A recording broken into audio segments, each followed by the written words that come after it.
So that's the top. Recording in progress. I got I got above the tree line. Oh, cool. Oh, okay. My favorite Yeah. teachers. Yeah, I never liked teachers, like art teachers, a couple English teachers, but most of them didn't like me, and for good reason. And now my wife became a teacher. It's like, oh. Okay, welcome everyone to the Historic Preservation Architectural Review Commission meeting. And tonight, the first agenda item is actually a public hearing.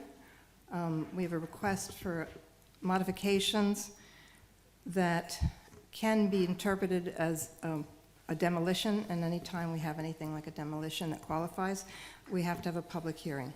And then we'll close that out, and then we'll go into our regular meeting. And during this session, the commissioners do not speak. The whole purpose of this procedure is for the public to give comments either in support or against, and that's what we're going to do. So the public hearing regarding H1524 on behalf of Melcena, is that right? Melcena? Gary Clemmons, to allow for a new foundation. The installation of a new foundation requires the house be elevated approximately 12 inches. It's a contributing structure. The property is located at 131 Franklin Avenue, Sussex County Tax Map 335-8.08-81, zoning R-4H. And would you like to come up, would the applicant like to come up? There's a mic on the table, or stand up. And you don't have to go through everything that you went through last. No problem. But just, you know, a sort of a summary of what you plan to do. And just make sure that you speak into the mic. Move it. Can you hear me? Can you hear me? Okay, And yes. can you start with your name and address? Absolutely. I'm Melcena Gary Clemmons, and my address is 131 Franklin Avenue in Lewis, right down the road. And this is my contractor.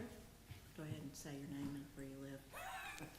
Matt Harris. Move the mic over. Yeah, move it really close. You can actually bring it, yeah, there you go. Okay, Matt Harris, Georgetown, Delaware. Okay. Okay. So we were here at City Hall a month ago to... Hold the mic in front of you. Yeah, this thank you. mic- I need to be mic'd. Somebody transcribes all our minutes. I and they understand. struggle to hear. I understand. Okay, I'll be clear. So we were here on September 5th with a request to raise the house because when Matt and his team pulled the siding off, they discovered that the foundation was either inadequate or rotten or gone.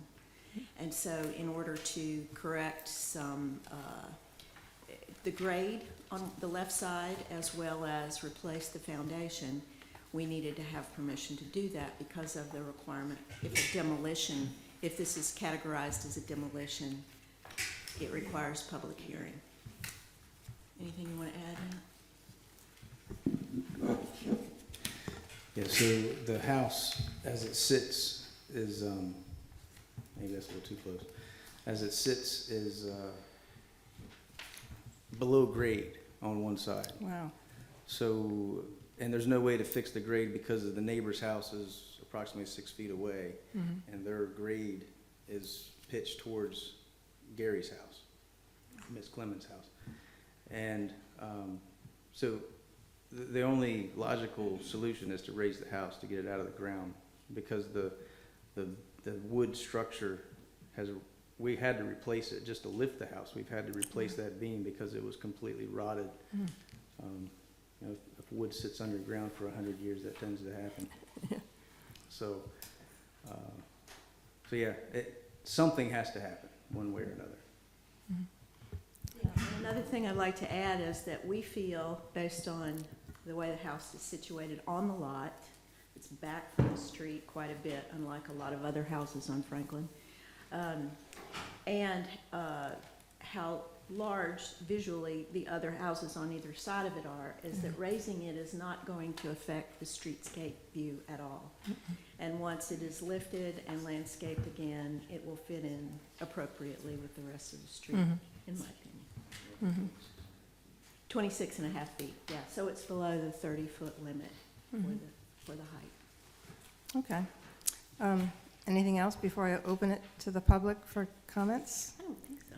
We're good to go. We're ready to go. Okay. So being that the purpose of this public hearing is for the public to have an option to speak in favor or against this request. Does anybody want to speak in support? Does anybody want to speak against? All right, we do have several letters. I think there's a total of 12? 12 or 13? 12 or 13 letters in support, and we didn't receive anything opposing what you want to do. So if there's, I'm going to close. I'm just going to add additional information into the public hearing Okay. record. At the last meeting, there was a question about if the house is elevated an extra foot, would it lose its contributing status? I reached out to both Chad and the State Historic Preservation Office, SHPO, and they both indicated that it should not impact the contributing status. And it has not impacted other statuses for other houses that have been elevated. Yeah, and this is because the elevating is required in order to save the house, or save the structure. In other cases, where someone wanted to elevate it or shift it on the property, it was denied because there was nothing wrong with the house as it sat there, or the foundation.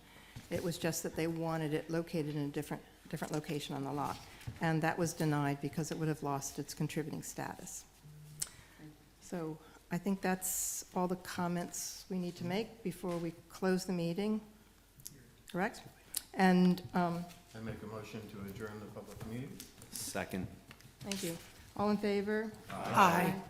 Anyone opposed? All right, so that part's done. Don't leave. So,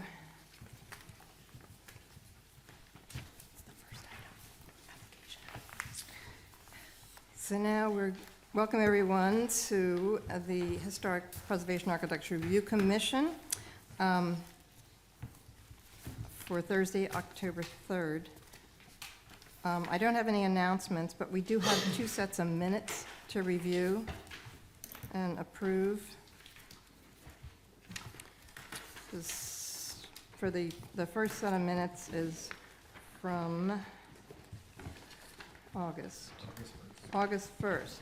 Does anyone have any corrections or additions to the August 1st set of minutes? I move we accept the minutes from August 1st, 2024 as submitted. Second. All right. Any other comments from the commissioners? Nope. Hi, Deb. And, okay, so all in favor, say aye. Aye. Opposed? None opposed, all right. And then for the September 5th minutes, which I didn't attend, the same thing. Anyone want to make a motion to approve the minutes as submitted? So moved. Second. Okay, does anybody have any corrections or additions? No? All those in favor, say aye. Aye. Anyone opposed? No. All right, that part's carried. So now we move on to the first application, and you're up again. Discussion and possible action regarding H15-24 on behalf of Melcena Gary Clemmons to allow for a new foundation. Installation of a new foundation requires the house to be elevated approximately 12 inches, contributing. Property is located at 131 Franklin Avenue, Sussex County Tax Map 335-8.08-81, zoning R4H. And just for the public's information, this project came before H Park several months ago, this year though, and it was reviewed for design, for all the modifications they wanted to make and for the design. So this meeting is not to address anything like that. This is just to vote, consider the request to elevate the house. I had one question for Janelle. Mm-hmm. You said that SHPO and Chad both said that it should not. Was that the word they used, or would not impact? They use should not because there were a lot of, if you're doing any exterior work and other things that could impact the contributing status, but since it's just elevating the house to replace the foundation, I just didn't want to because they gave all these qualifiers about, if they do this and this and this, and then I was like, okay, well. And But most believed, and again, it has not impacted any other house that has been elevated.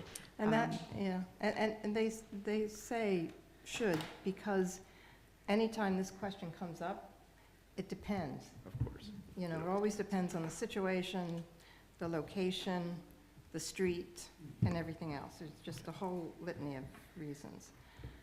But, so the first thing we want to do for this application is now vote on that request. I would move that we permit the installation of a new foundation of approximately 12 inches above the current elevation for the property at 131 Franklin Avenue. Second. Okay? Who's Any taking care of discussion? the second? I had multiples. You can take whoever you want. Okay, thank you. It's a fast group here, really. Is there any discussion? I just wanted to commend the applicant and your neighborhood on the fact that there were 12, 13 supporting letters.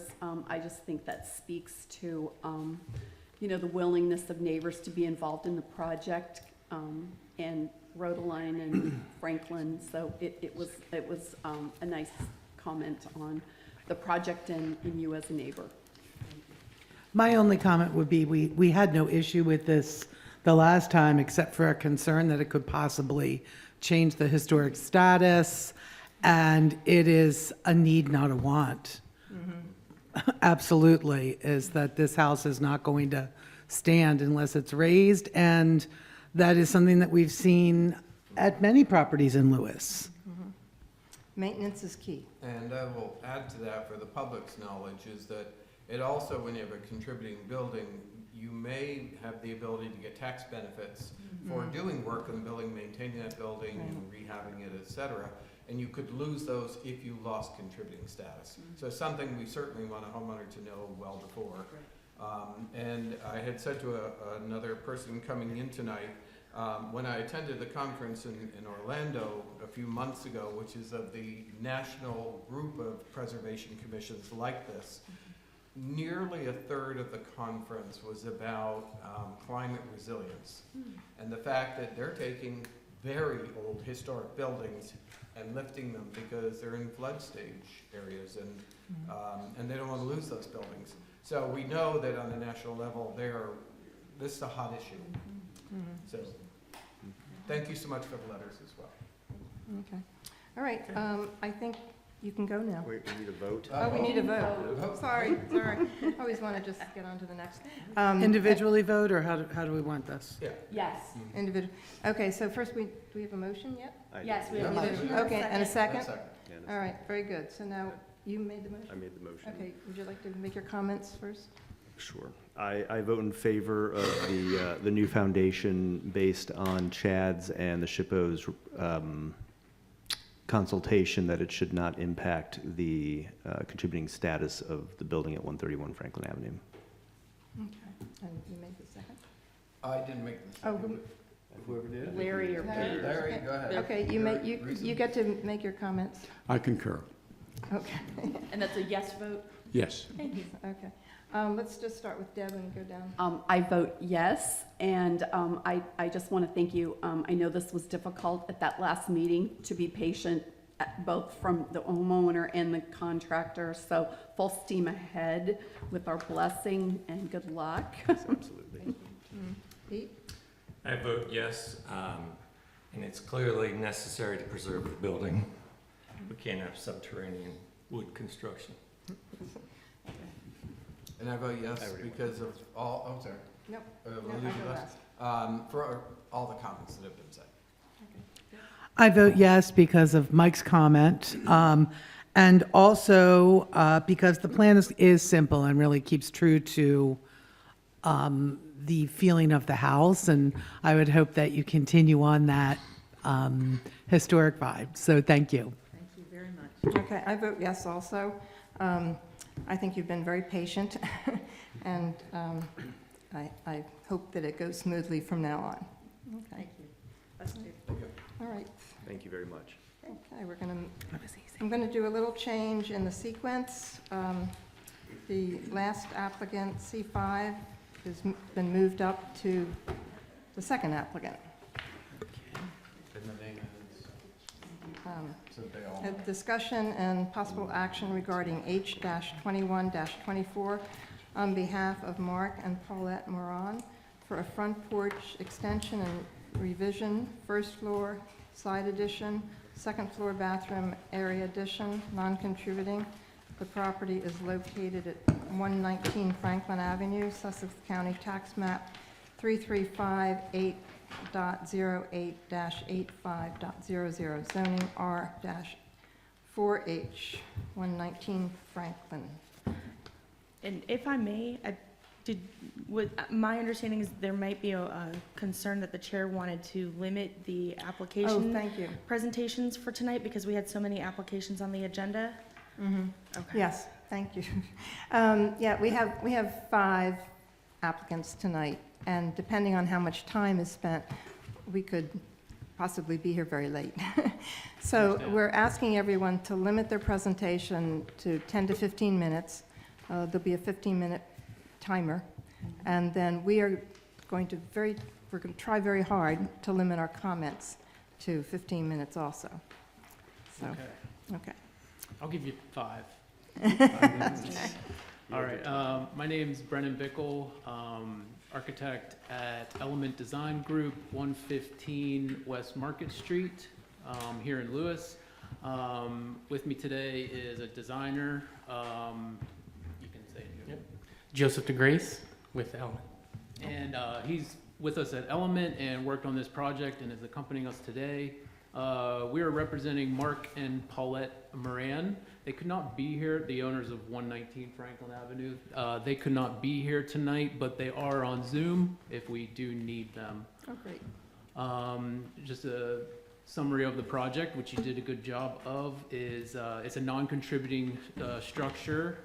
We plan to increase the width of the house, add on a second floor to the front of the house. There's already a one all the way in the back, a second floor.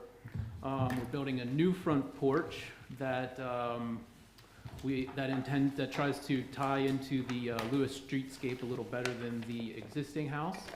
And then also a new detached garage toward the rear of the property. Overall, we're going for a craftsman style and detail.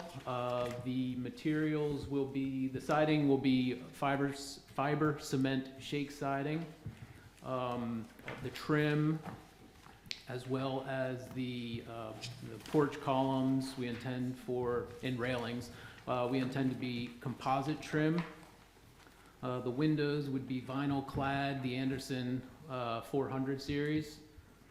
And I do want to point out, I think on our application in error, it did say wood windows, but we intended that to be vinyl clad wood windows. Like, we did submit the window package, like the window manufacturer, but in the form application, we checked wood.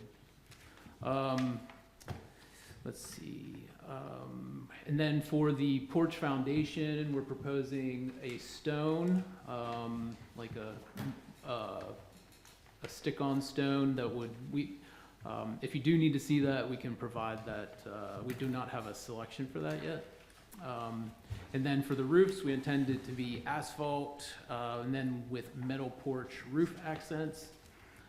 There will be and then for the rest of the, beyond the house, there would be a detached garage that will receive the same siding and treatment to match. And I did skip one. In the window trim, we intend to have the more traditional look of the window trim with the sloped sill. So overall, we want this addition and alterations. We want the design to actually be a little more in line with Lewis, with the 2-story house and the front porch, bringing more of that scale that we're looking for in the streetscape.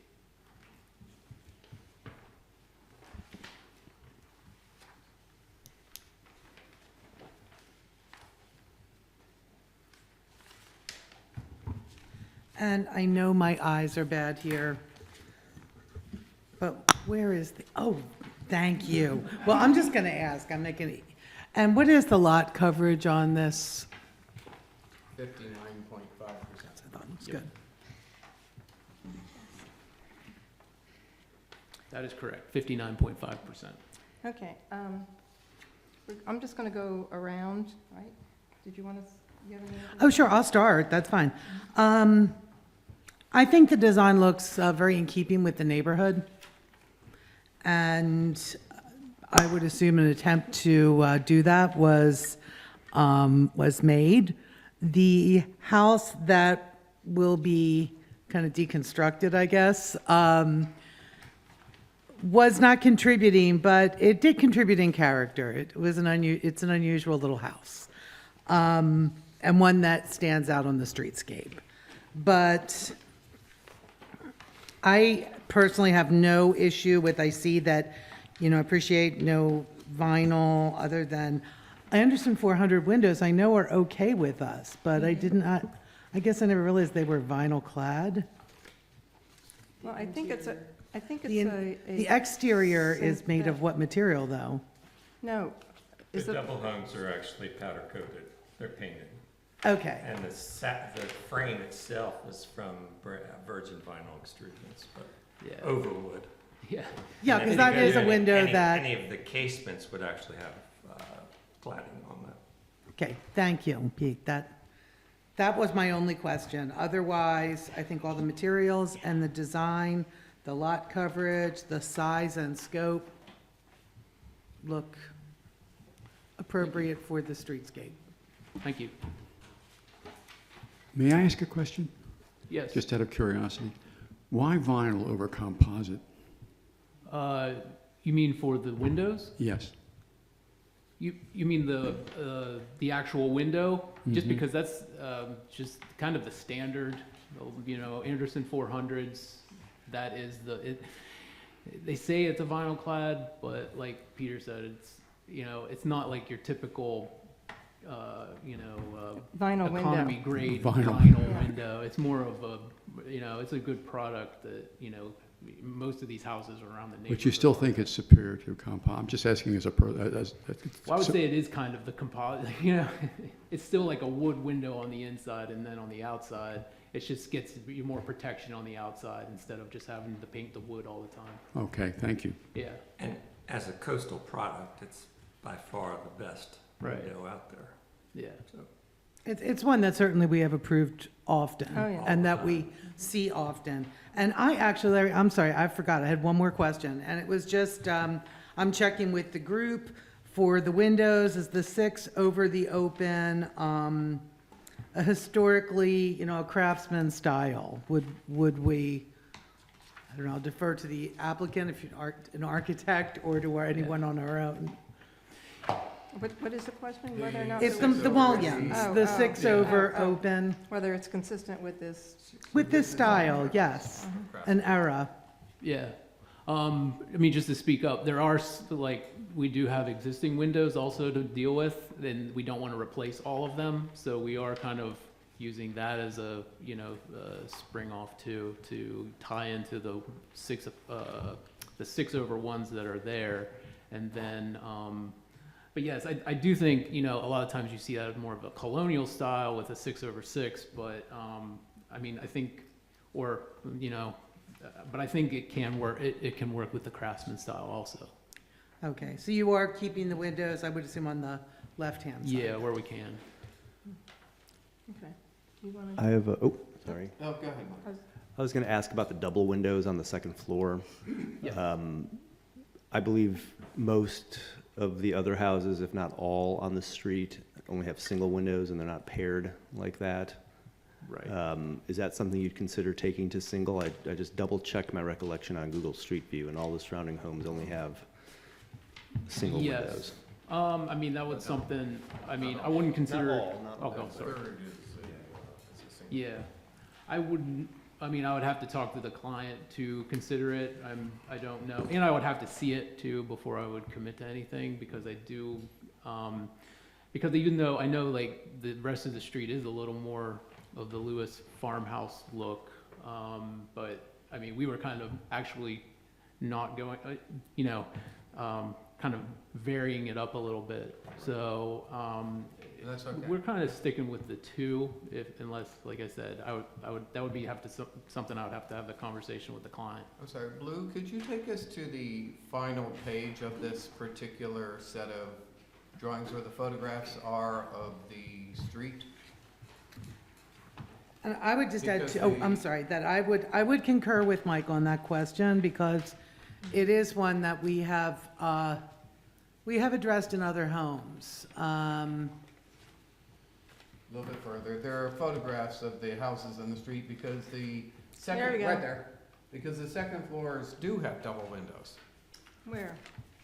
The yellow house, the green house. by double, I meant No, no, compared Oh, together. pairs. That's different. Oh, I see what you mean. Yeah, Just pair- putting them together. Yeah. I see, versus having Yeah. there's. Have two single windows. I'm thinking, Yeah. that. Yeah, I meant Yeah. here, I'm sorry. No, Yeah, I this forgot. is- Right way to- This is Yeah. a different look altogether. Okay, I understand. Yeah, Thank you, Blue. it is a bit more modern look. We're Now- gonna move around. Oh, I would be, Everybody can because these houses are a lot skinnier than what we're, not a lot skinnier, but they have, like, the proportions, I'd be worried that just 2 single windows on the front would get a little lost in the rest of the rest of the facade. And the paired windows are an element of craftsman design. It should be left paired. Yeah, I want to just, while we're on that craftsman subject, I don't see that Lewis has craftsman houses. And I reread the collection of survey comments from Chad. And they were mentioning all sorts of different styles that are here. And of course, a lot of them are now what we call Lewis vernacular. Mhm. And because they've evolved over time. But I can't think of any house that looks Savannah like, Road. that looks just like this, that looks that Oh, that I would, not just like this. but that I would call a craftsman house. Savannah Road, you had an application last year for, I don't call that a Or- craftsman house. I mean, because we have so many of those in Lewis. yeah, there's very few, but I Yeah, would call that craftsman. would you? I would say craftsman cottages. This is a larger, more This of is a well, four it's a more square, would contemporary we? Yeah. Hmm. Interpretation of it. Well, I'd like to go see if there's any other comments Sure. about, Um, I just want to stay on the craftsman subject for a minute. oh, on that, okay, yeah. sure. Anybody else have any comments about the craftsman style house? Because this is quite different than any that have come before us. I thought Lewis was supposed to be an eclectic mix of historic structures. Well, it is, but this is not all the eclectic mix. Except the period though. Okay, all right, that's fine. Okay. Anybody else want to comment on the craftsman style? I think it's okay. Okay, all right, go ahead, finish your. All right, I'm gonna be a little bit of a wet blanket, but that's just what I'm supposed to do. I'll start with the real positive. It says, I love the design. When I look at the front of the house, I thought, man, that is a step above what's there. To me, it is craftsman. It is a contemporary craftsman. That's fine. You can interpret it into its non-contributing structure. What is bothering me a bit about any number of applications coming for H Park these days is when we talk about size, proportion, and massing, it is, according to the Secretary of Interior's guidelines, it's in the context of the district that we're in. And you made the absolute comment there, Brennan, is that there are some skinny sort of houses on the street. There's some a little bit wider.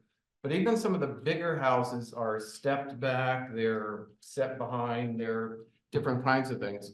But some of the applications coming before us, and this is one of them, particularly on the left side of the house, is a wall. And the other side is broken up a little bit by the current step-up steps that go into the house, thank goodness. But if that weren't there, it would be a wall. And that, to me, that's more reminiscent of Rehoboth and Dewey, where people are using every last inch they can, and they don't really care what the side of the house looks like. And when I walk down the street, I walked down a couple times today, actually, looking at all the other houses, and the variation in how they do the sides of the houses is every bit as important to me as the rest. Essentially, this is gonna take up vast majority of the lot, obviously, with the driveway and if the garage goes in there as well. And I think the picture on the drawing on the right sort of highlights that you're gonna see house, garage. When you walk in across the street and you look at the other houses on the street, you see trees, you see gardens, you see, step to back pieces of houses.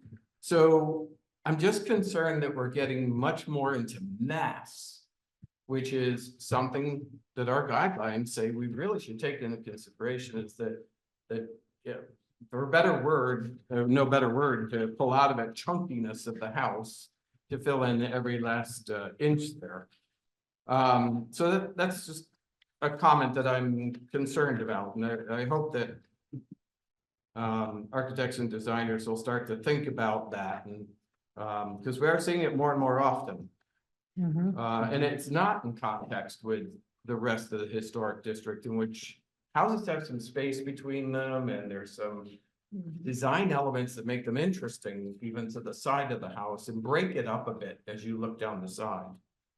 The more interesting question I had, and maybe my magnifying glass wasn't good enough here, this teeny weeny little garage, the thin little garage that I wasn't quite sure how you were going to open those car doors. Yes, and I'm particular to that because I own a Prius. And do you realize it's one of the skinniest cars on the road these days? Because we looked for something the same size, because I have a parking spot that is very tight. So that was the question. The second was, how do you get to the second floor of the garage? Pull downstairs. Yeah, Pull down the stairs. Yep. currently there are pull down stairs due to just that being more of a future aspect for them. So right now there's just pull downstairs, but then in the future, they would want to add some exterior stairs and then to get up to the second floor. But you have it built as a garage, as a office, and would the bathroom be going in now and the? No, the intent is not now. Okay, because I was, having been a firefighter Yeah. before all this, I was concerned, how are people gonna get out of that office? No, right now it's just. And pull down yeah, stairs just didn't seem to cut it, Yeah, but that would be something they'd have to come back to and consider in the future. But you don't have a lot coverage to increase the footprint. no, but I think there are other, they're more concerned at this moment about Right. having the backyard and doing what they want with the backyard. And then if they decide to come back and take away some of that lot coverage they use for the backyard for the stairs. I want to move on. Yeah, no, those are the only comments I had. Larry, do you have some things you'd like to say? No, No? thank you. Would you like to speak? I would like to agree with just the coverage on the lot in terms of open space. I think we're headed in that direction where we just don't have the same breadth around buildings that historical buildings have in the city. And I would just say that we probably should be mindful. I know that H Park is always very concerned with the streetscape, what you can see from the street and what you can see down the sides of the house from the street. But I would point out that we're in a pretty condensed neighborhood and there are other views rather than the streetscape that are going to affect neighbors and the other side of the block and all of that. So I share those concerns with Kevin around that comment. I have a crazy question.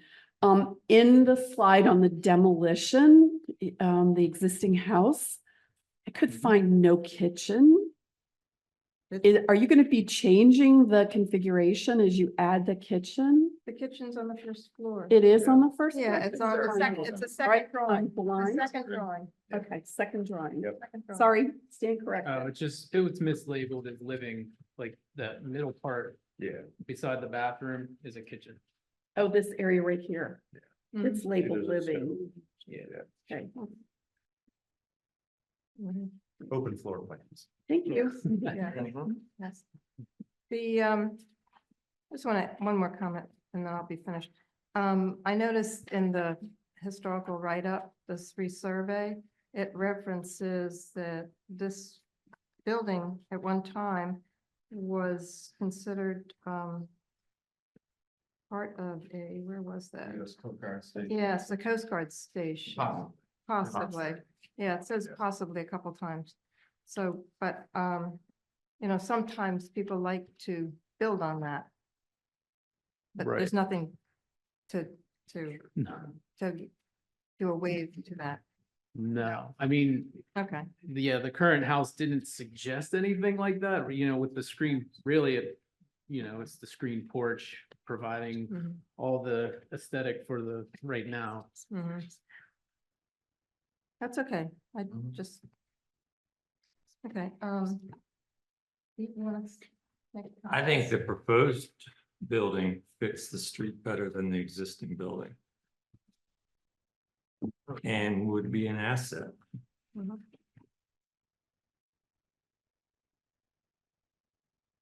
I am not disputing that. I do want to go back though and say that I do agree with Kevin.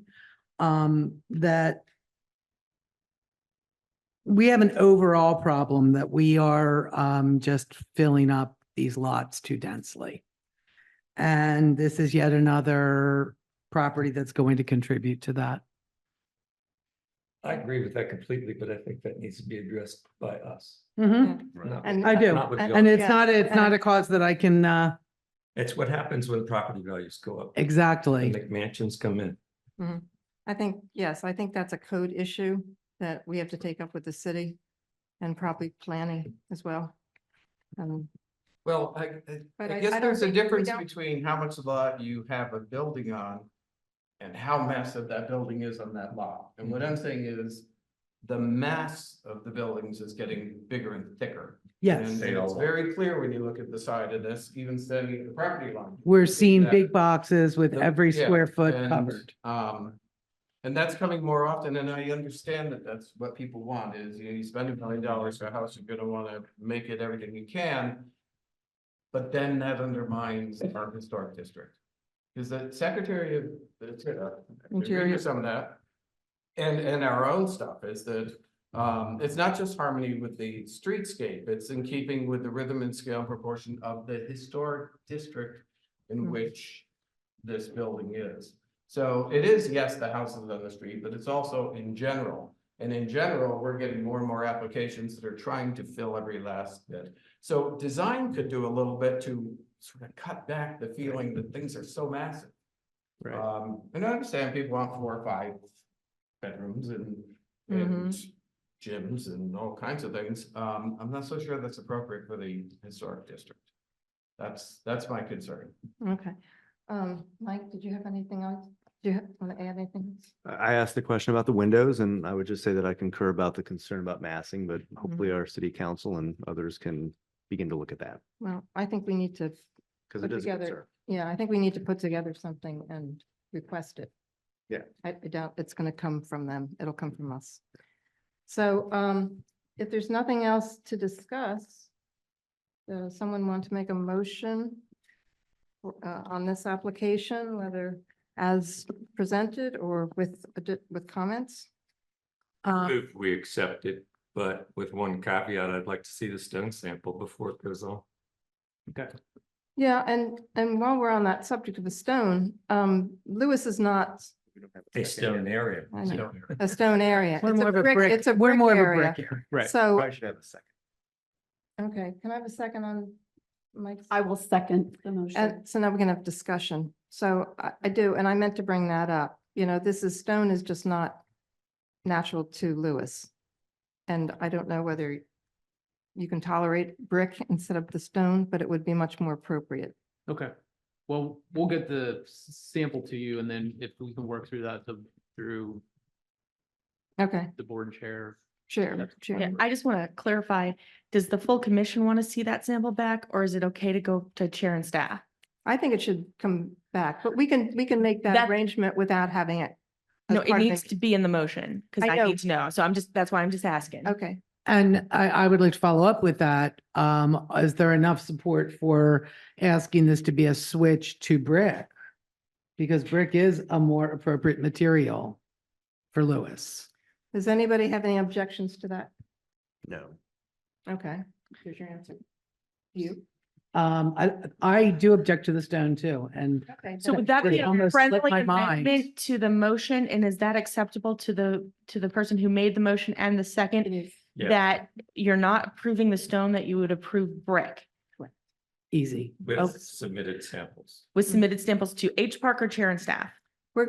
The way I would like to see it done on a lot of these situations is that it's submitted to the office and Mhm. people can stop by and see it. That We don't works. have to do it as doesn't have to come before a full commission meeting. Okay, That perfect. works. Okay, all right. So, Is that acceptable? So let me, We need what that was it now. again? I So, just want to make sure we're all on the same. so it's a motion to approve the application, but with, instead of stone, with brick, and that the sample be submitted to staff, and then H Park members will come by and review the sample Okay. to verify. And if there's an issue, then it'll come back to the full commission. Okay. So the sooner you can get us a brick sample, the sooner we can move you forward, because What? Well, I'll end the discussion before we make any vote here. okay, what, Under our code, under foundation materials, it says the use of brick or brick veneer over a block foundation is strongly encouraged. Other acceptable materials are natural stone and parging sufficient to disguise the block's joints. But the traditional type of foundation used in the Lewis Historic District is brick or ballast stone. yes, we have to update that.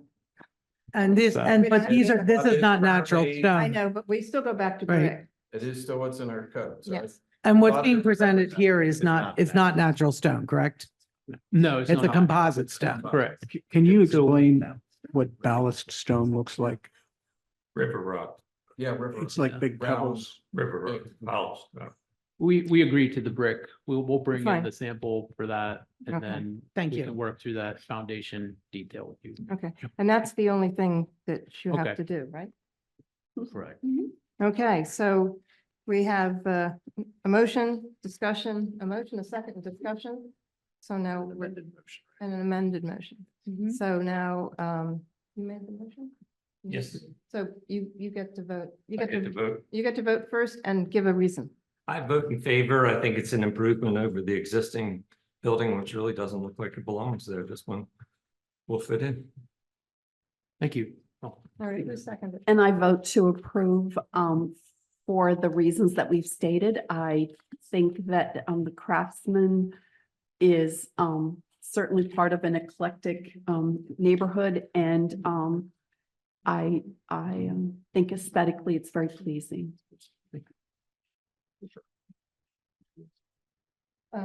So we have that. I vote to approve, with the stipulation of approving the brick. I vote to approve with the stipulation, and I agree it is an improvement. And I vote also in approval because it is a non-contributing structure. I vote to approve because of everything that Mike just said, but also I do think that the Craftsman style is in keeping with a lot of the age of a lot of houses in that particular section of Lewis. And I also think this is a well thought out design that I do think it is too large, and I hate seeing houses this large.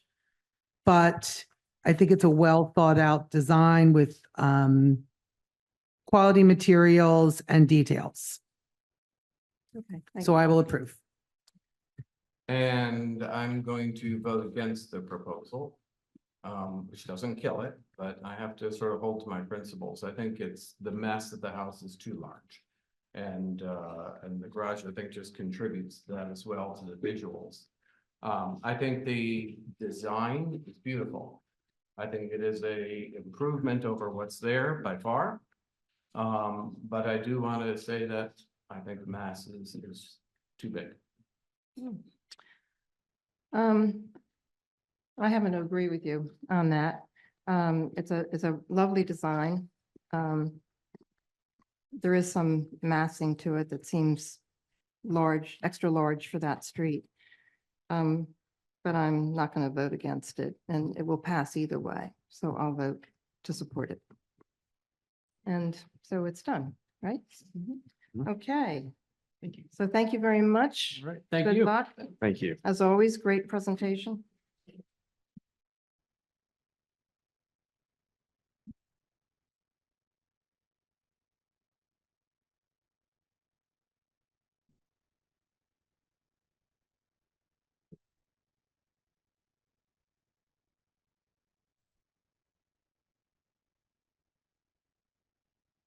Okay, next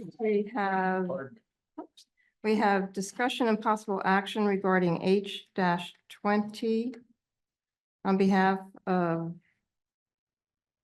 Richter Associates, is that correct? To allow removal of, wait a minute, is that right? Rotting cedar, okay, rotting cedar siding and replacement with cedar impressions, non-contributing. The property is located 701 Savannah Road, Sussex County Tax Map 335-8.11-171.00 and 335-8.11-171.03 zoning LC historic, 701 Savannah Road. Is anyone here to present that? Okay. No? You can move it to the end of the agenda and see if anybody shows up, and staff can try and reach out. Okay. And then we'll just remind everybody, because I know people have been walking in and out, that the applicants, the chair has designated that the applicants are given 15 minutes to make their presentations this evening. Okay. All right, so we're going to move on to the next one, which is resubmission regarding H-12-24 on behalf of William and Maria Huntley for new construction on a vacant lot, non-contributing. Property is located at 323 Park Avenue, Sussex County Tax Map 335-8.07-258.00 zoning R-4H, 323 Park Avenue. Great. So welcome again. Thank you. It's good to be here again. Good to see everybody. So, Brenda is out of town. She's on Zoom, I believe. Okay. Will we be able to hear her? yep, Excuse me, sir, Luke? please state your name for the record. I'm sorry, it's William Huntley. okay. Blue, is Brenda online? Yeah. I am. Hi, Brenda. Hi. Okay, so let's see. Collect my stuff here. Okay, so you've made some changes. Substantial changes, we believe.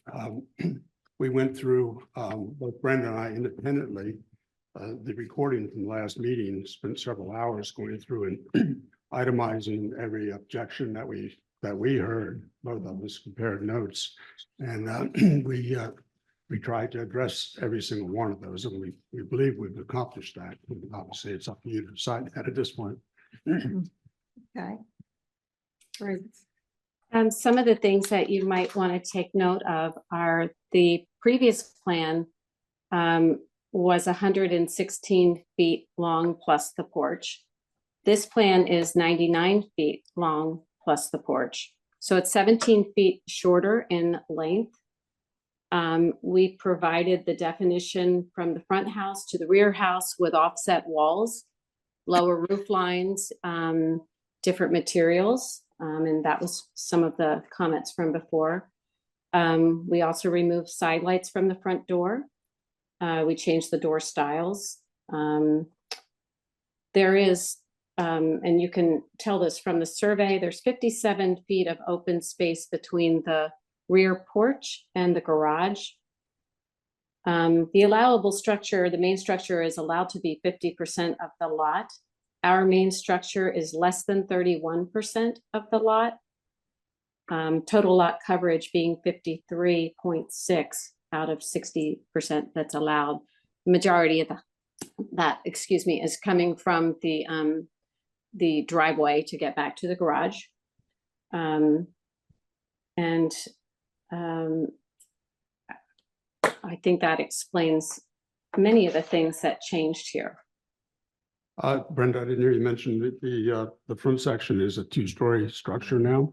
And all the structures behind that, the roof line has been lowered to be below the roof line of the front structure. That's good, thank you. Yeah, Brenda, what did you say the length of the original house is, and where is it measured? 16 feet, first came down to 99. Okay, so the 90, Structure. the main structure, okay, without the screen porch and without the front porch? No, the screened-in porch is included in the 99 feet. Okay. Okay. And, all right. And that's, so the 99 is against the amount that the number that you gave for the original. It originally It was one. 16 feet, so they shortened it by 17 feet. Okay. Yeah, now one thing that I contacted the city to find out, but it's not available, is where the two adjacent houses on either side of you, where they sit, so that we could get a better feel for the volume of the house, you know. I think perhaps you can see that from the streetscape in the photographs provided. The house to the right of this property is where we have our heated line, the heated line of our new house. That is based on the heated line of the property next door. So Now, which line is that? You said a heated, front heated line of the front of the house. The heated wall, I'm sorry, the heated wall. oh, so that's where the front of the house, past not counting the porch, Right. where The established building line is based on the existing setback of the heated wall of the adjacent dwelling at 329 Park Avenue, which is 3 feet. So we are farther back. We're 10 feet back to our heated wall, and is that the house on the right or the left? the right side. That would be the right as you're facing. How about the left side? Same thing? Well, no, we didn't have to have the one on the left side because we got the closest heated wall of that block to the street. And that's what we're required to do to determine where we place our house. Got it. So do you know how much space is between the side of this project, this house, and the other's house? Well, on our property line, our house is 8.7 feet off the left side of the property line. Yeah, I see it, but where is this house? How much is the house to the left as you're facing this lot? Is that, I'm sure they don't. Yeah. okay, I didn't know whether, There is a driveway down that side, so it must be at least 10 feet well, that's, on that, yeah, plus there's- our 8.5, so. because the curb cut, I didn't know if the curb cut is the curb cut on the neighbor on the left side? Is that on their property, that curb cut? The You don't the know. neighbor on the left has a curb cut on the Yes. right side of their house, Yes, which is the side that runs parallel to our house. So if that's presumably at least 10 feet, which a driveway would be, and we have 8.5 feet, then our wall is 18.5 feet from their wall. good, that's exactly what I was looking for. Thank you. That makes a big difference in how Airflow even. this house you know. will sit and be viewed from the street. Yeah, The house on the left is further back as well than this house. It starts from the street, it's further from the street than our house. yeah, but your house is 10 feet. It's not 10 feet from the sidewalk. The house to the left, Yeah, I would A lot imagine more than 10 feet. close, at least. I think it's pretty close. The front porch doesn't count because the front porch is not heated. So even though it's enclosed. even though it's enclosed, if it's not heated, it's a porch that can encroach into this front yard setback. So probably where you see probably the second floor windows, if Blue can bring up the aerial, please. On Google Earth. or Google. That's probably about back where the house starts.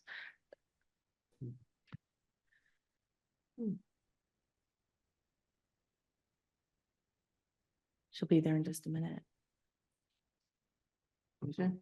Yeah, I drove over there, see the Yeah. curb cut? Same here. Nope, on you the had it. left? And Yeah. so,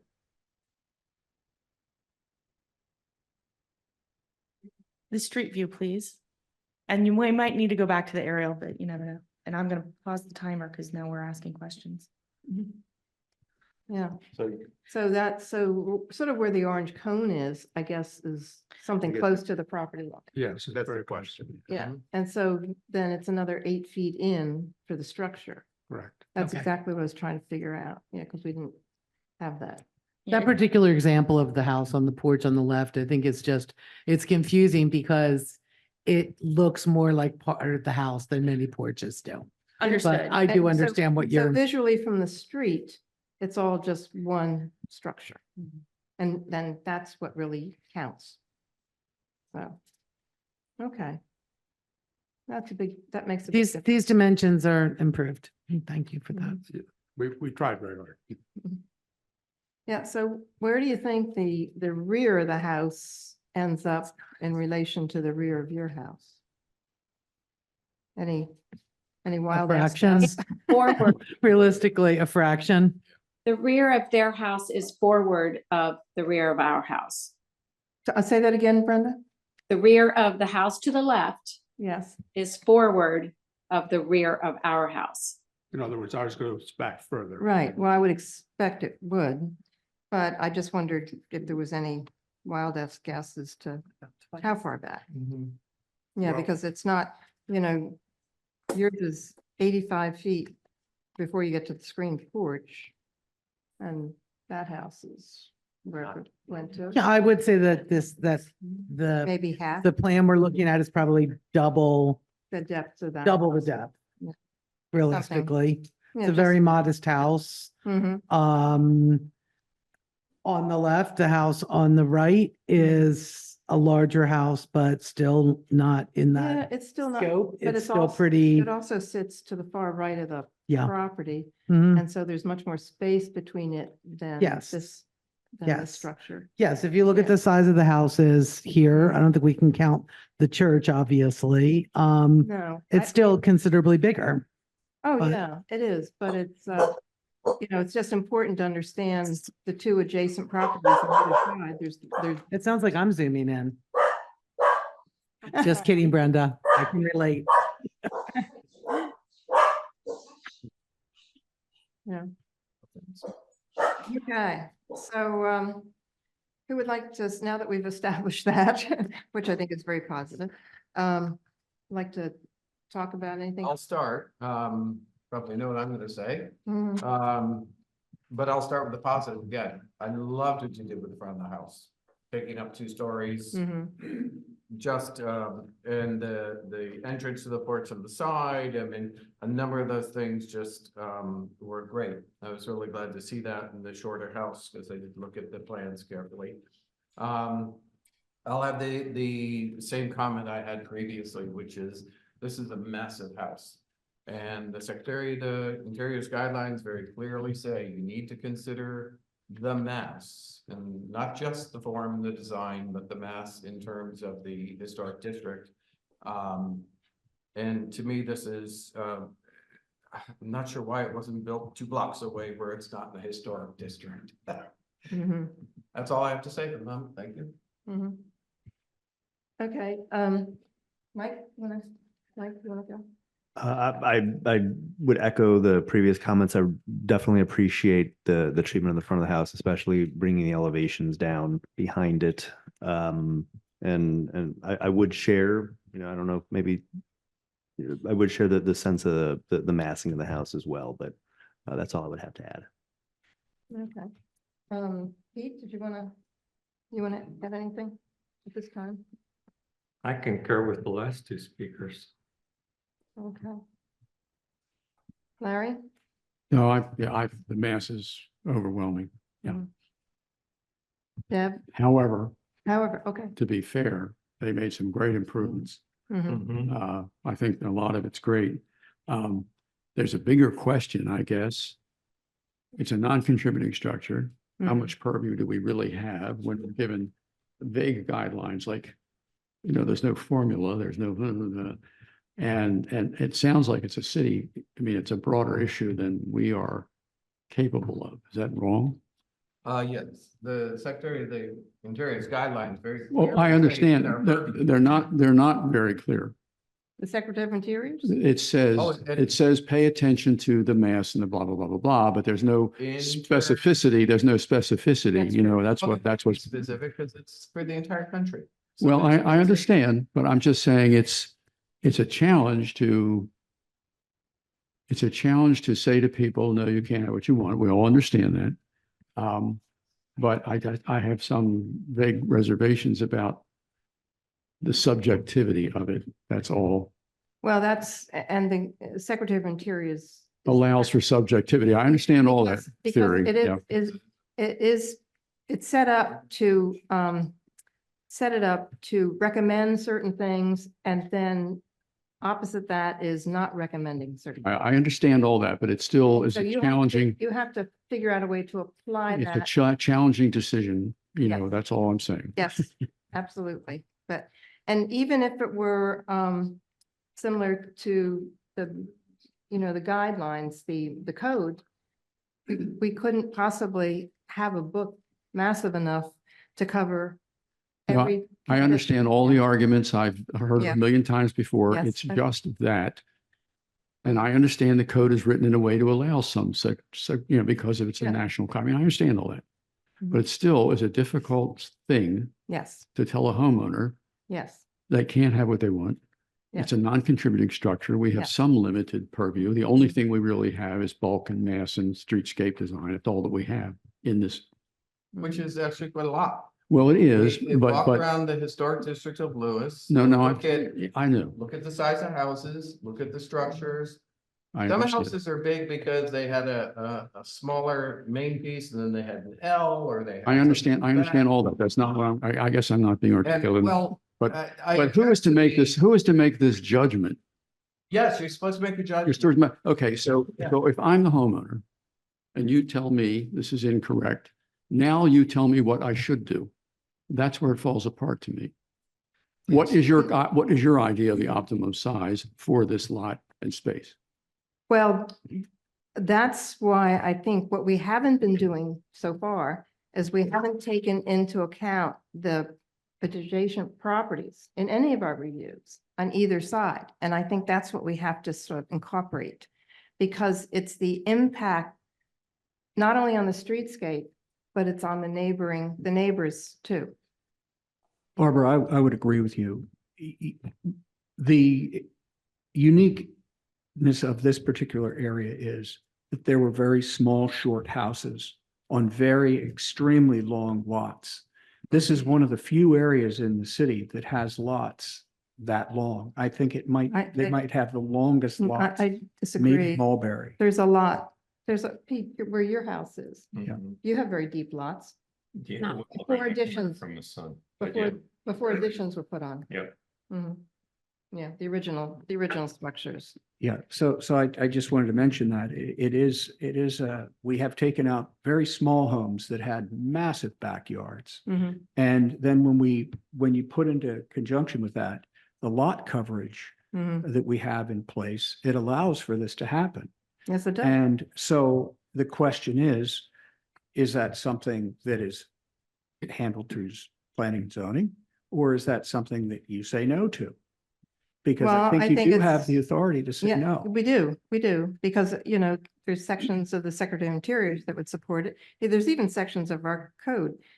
But I think it should be debated and it should be pondered, because it has major ramifications to the homeowner and to us as to how we move forward on this subject. Is that something that you could maybe put on an upcoming agenda to have a Of discussion about? course. Sure. Yeah, we're going to add it to the list of our wants and needs.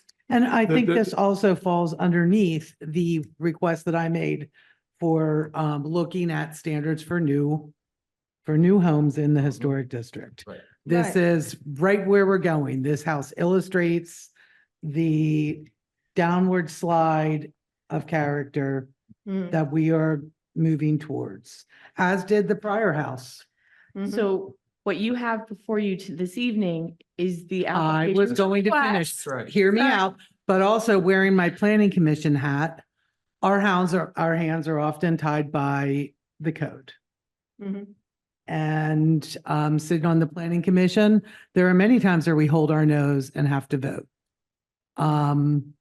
And this is improved, but it's still way too big. It's also way too big for the neighbors on the adjacent street in the rear, with the garage there right up to the line. It's just too big. There are But- other big houses on that street. There's, Not on your side of the street.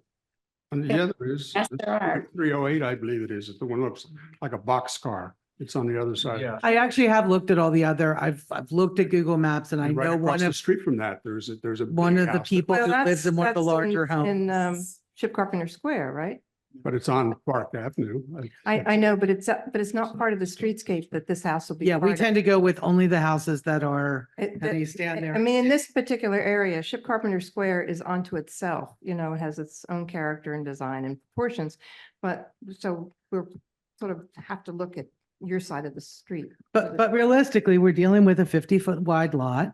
200 feet deep, Oh, I'm sorry, 200 feet deep. 200 feet deep, yes. Mhm. And so it's a good sized chunk to build a long, narrow house if you choose to maximize lot coverage. And that's where we are in Lewis. It's not this particular application. It's where we're at in Lewis, and that's what we need to look at.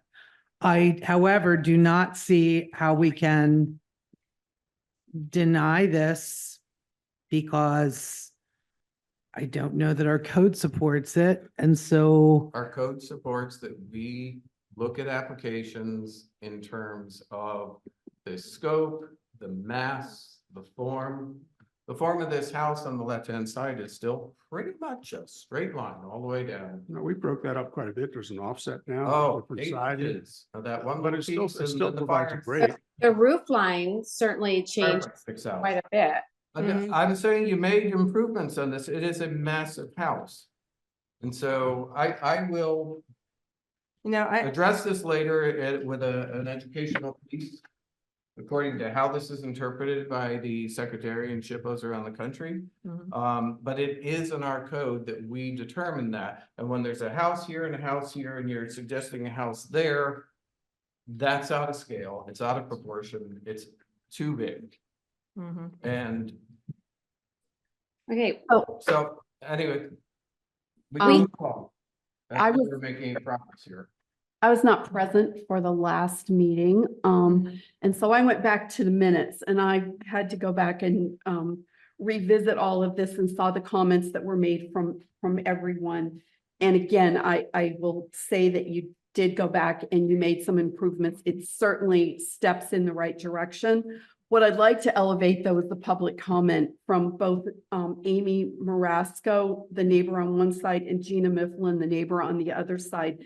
And the word massive is cited in both of their comments, Mhm. that they, as neighbors, had no idea the massiveness of the plan of this proposed house between them. And so I just feel, again, my comments on our last application, that we have been very focused on the streetscape, but in a small, in a town that has access to sides and backs of lots. We need to be more mindful of the views from other parts of the lot than just the streetscape. And I find this to just be too large. It just is too big and is not keeping with the idea of a town of, and the historic district this size. Well, you want to say anything else? No. Okay, anything else? No, I agree with you, and I think the one thing that we really need to be more mindful of is the impact of an applicant's project of that site has on its neighbors, whether it's just either side or behind. Sometimes houses are built so deep that they then actually impact the perpendicular street, you know, because their privacy, their private garden has now been impacted by a big wall because of these deep, narrow lots. So it's a challenge, and you know, it's also in talking about the scale, you know, the scale of the city of Lewis is intimate in nature, and any building contrary to that of the streetscape will be deemed out of place. That's quoted from our code. It's just ongoing. So I think it becomes very, very challenging, you know, as Larry said, to how we proceed or don't proceed. Madam Chair, Yes. at the last meeting, one of the things that I mentioned was in a house this large, that's taking up a lot of lot, no matter what, you know, when you're taking up that amount of lot, the watershed off of a property this large is huge. And if there are not watershed management issues in place, gutters, taking the water underground, not releasing it across the neighbor's property, those are all very important issues. And I know our environmental subcommittee has tried to address those. And these are issues that are very prevalent around Lewis, flooding of other people's property because of the watershed. And this is a huge house. But legally, you are not allowed to drain on other people's property. That would be on us to provide a drainage system that does not happen. That's part of the city code. Thank you, Brenda. Well, does anyone have a suggestion? Can I also just offer another thing here? You know, our 50% of our total allowable buildable area on that lot, okay, of the main structure, okay, is 50%, which is 4835, okay? If we took our actual house structure and our 3-car garage, we're at 3760 coverage on that lot. That's less than 50% by almost 1,000 square feet. Brenda, I have to ask. Have you read the city code that refers to H Park? And have you read it along with the Secretary of the Interior's guidelines for new construction in a historic district? Well, yes, I have. I was actually on the very first Lewis Historic Preservation Commission many years ago when it first came into effect. There's a difference between square footage coverage on a lot and mass of a building. And the guidelines very clearly say, and I've talked to many cities around the country at this point on this issue, is that the size and mass of the building, the scale, the proportions of the building in the context of the historic district in which it sits. So there are some cities that are very dense and the buildings are right up next to each other. Yeah, okay, that's appropriate for that historic district. Yeah. But if you move 3 blocks away, it's residential, the houses are smaller, they don't take up 50% of the land. And even if they did, there were smaller structures, which Franklin Avenue, I've been up and down several times this week, has lots of examples of that. So square footage is not the same as mass and proportion. And I'll just read my other concern is the form is, again, on the left side is, I mean, the right side, I'll be honest, reminds me of Peddler's Village because it's so big, but the left side is pretty flat.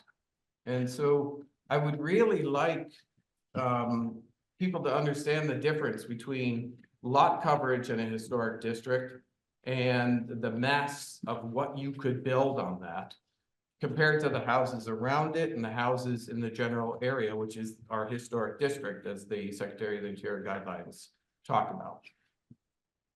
And it is our job to consider those things. It is in our code to consider Mhm. those things, because if you supported this and then the next lot had it, the next lot had it, the next lot had it, we have Dewey.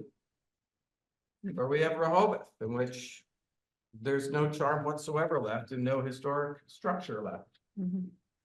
Yeah, I think, Okay, I'll stop. no, I Please think don't. that's, Please don't. really good and very valuable information. But it puts us in between a rock and a hard place here. And I'm gonna look to, Joe, our city council person, and,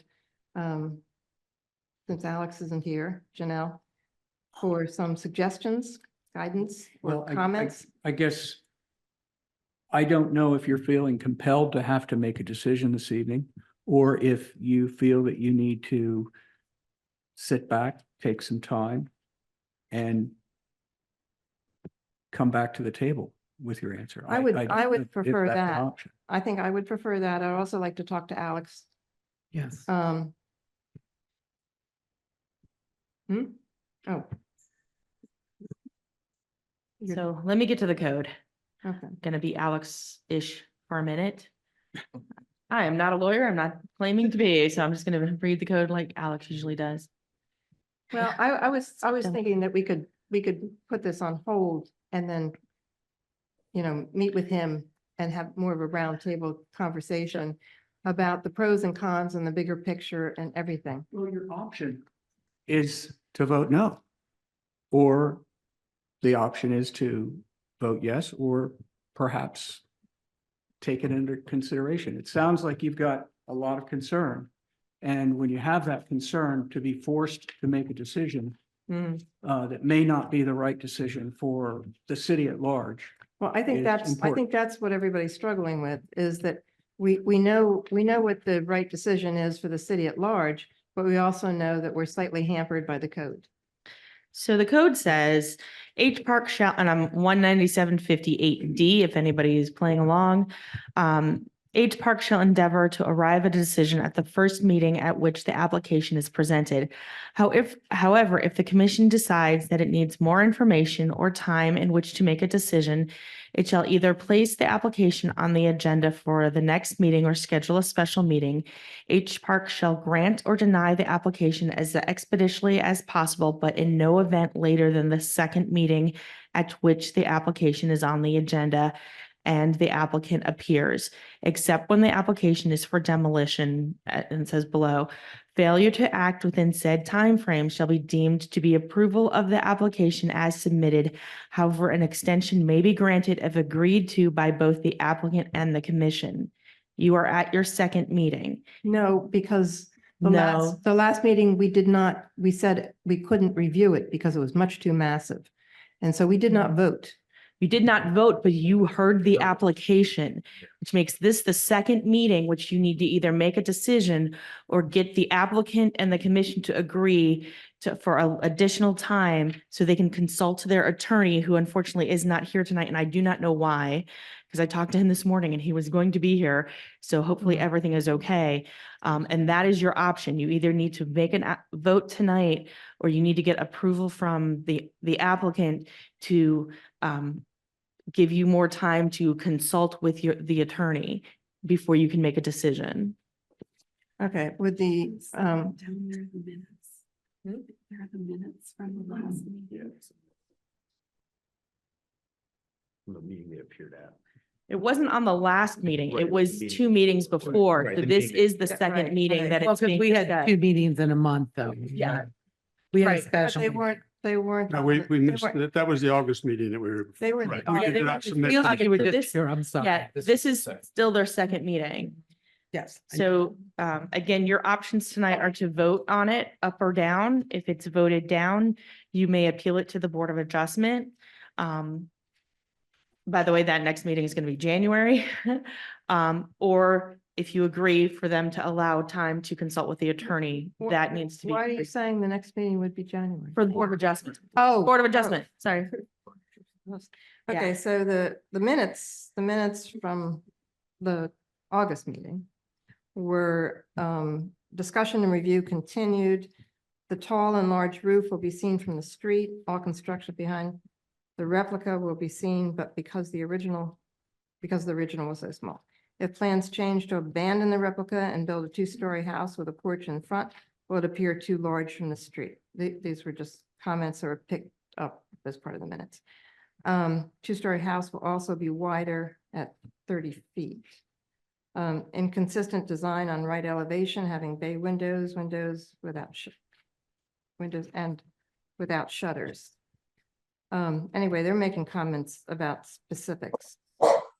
So I think, Which is what we did, at the, yeah, I think, I think this is a very serious thing, and I think the city planning and H Park has to drive this. They own this right now, and so they have to come to a decision. And I would like to have the chance to get Alex's input. You need to get the applicant approval to do that. That's Okay. the only way you can postpone this again Okay, without making a If they- decision. If they take a vote, if someone makes a motion to take time off, they're continuing the meeting. It's a continuance of the meeting, not an ending of the meeting. But only if the With- applicant, With his- Agree No, for which- that. we can't do that on our own. That's something that's a negotiation. An agreement between the commissioners and the applicant. Would there be consensus amongst the commission to ask? yes, there Yes. would be. Okay. Let me read something one more time, so.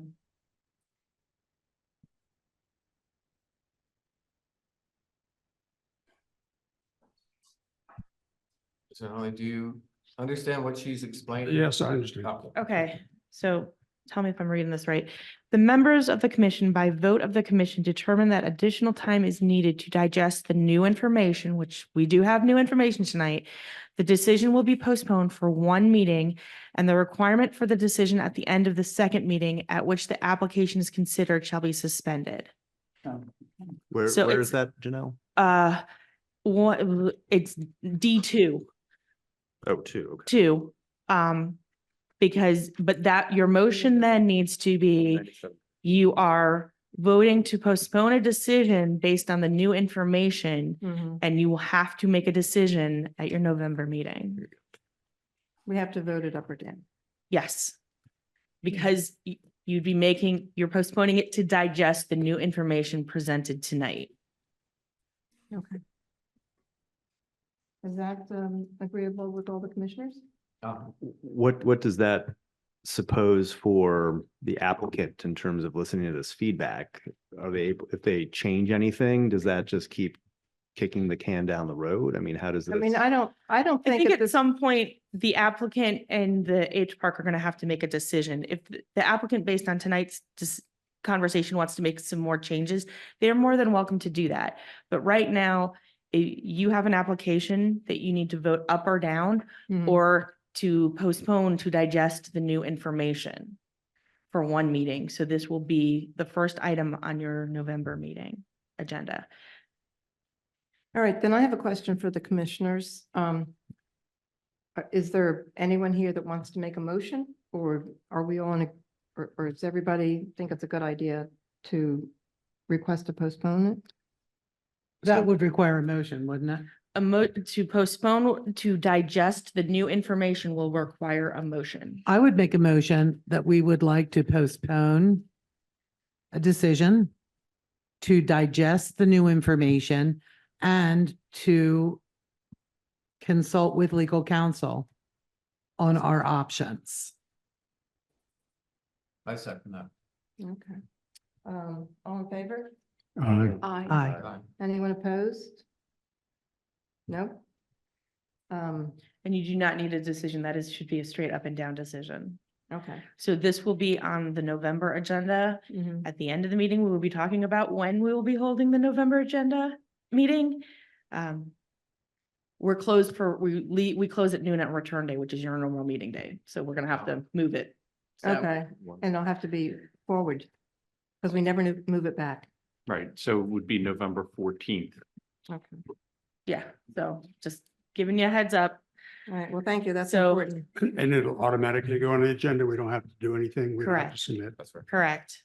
If you want to make changes, you're more than welcome to. Deadline is October 24th. But if not, this will stay as it was. Everybody, please keep your packets because we do not want to reprint No, them. don't reprint. No. Just for clarity, for the property owner, if they would decide to make some changes, Mhm. They can do that. We don't. Can they get any We don't know where the consultation? goal line is. We can't keep, it costs me thousands of dollars every time I make changes. Yeah. There's no definitive goal line here, so I'm not making changes. Mhm. Okay. All right. Thank you very much for your patience and for the good improvements that were accomplished. Thank you, Brenda. Did Brenda? She gave up on us. She might be muted. She's drinking. Oh, Oh, oh, And you didn't actually take comments from anybody? oh, that's right. ooh. You still can, just, and we'll make sure they're part of the record, but this will be moving forward to November. Okay. Anyone from the public want to make comments about any of the applications to date? Yes, come up to the podium and give us your name and address. It has to be in mic, so it's recorded. Samples. My name is Carrie Tripp. I'm at 400 Avenue. I actually bought a teeny house. It's not in the historic district, but I bought a teeny house near the historic district because I wanted to have a teeny house. And so I applaud those of you on this board who have taken the stewardship of keeping the historical heritage of our city intact by acknowledging that this was not a real rich town and that a lot of the houses that were built here were teeny. Yeah. And so it makes me sad when I come to meetings in the city because I'm always disappointed. I bought a house that I thought was teeny in a nice little town. And I just feel like every time I turn around, that little town is slipping away. Mhm. And I think that a lot of people in the community who came like I did are feeling that. Mhm. And we think it is your responsibility to us as the community to take seriously your stewardship of what the historic part of our town looks like and to maintain that. And so I applaud you. I mean, these people are lovely and I'm sure their house would be lovely. Mhm. But the plans that I saw, the house that's next door to them is probably a fourth the size of the plan. And Councilman on the other side of that, her house is large, but probably half the size. Mhm. And so I keep thinking, are we going to be Rehoboth, where I moved after 25 years because there wasn't a blade of grass left. There Mhm. was no historical character. And Mhm. people move here to Lewis for that. And we hope that we will have some of that maintained. So that's what I'm saying. Just, keep up the good work if you're keeping in mind the responsibility of what H Park is designed to do. Thanks. Thank you very much. That is a wonderful statement and I hope you come back again and We again. appreciate that. Thank you. Yeah, Anybody on- is there anyone online? Let's have her. Lou? Brenda, your hand is up if you wanted to chime in. Okay. Nope, it's down. okay. Sorry. Hand is not up any longer. Just check. Thank you, Brenda. Welcome. Okay, so we are good to move on, correct? Mhm. Right.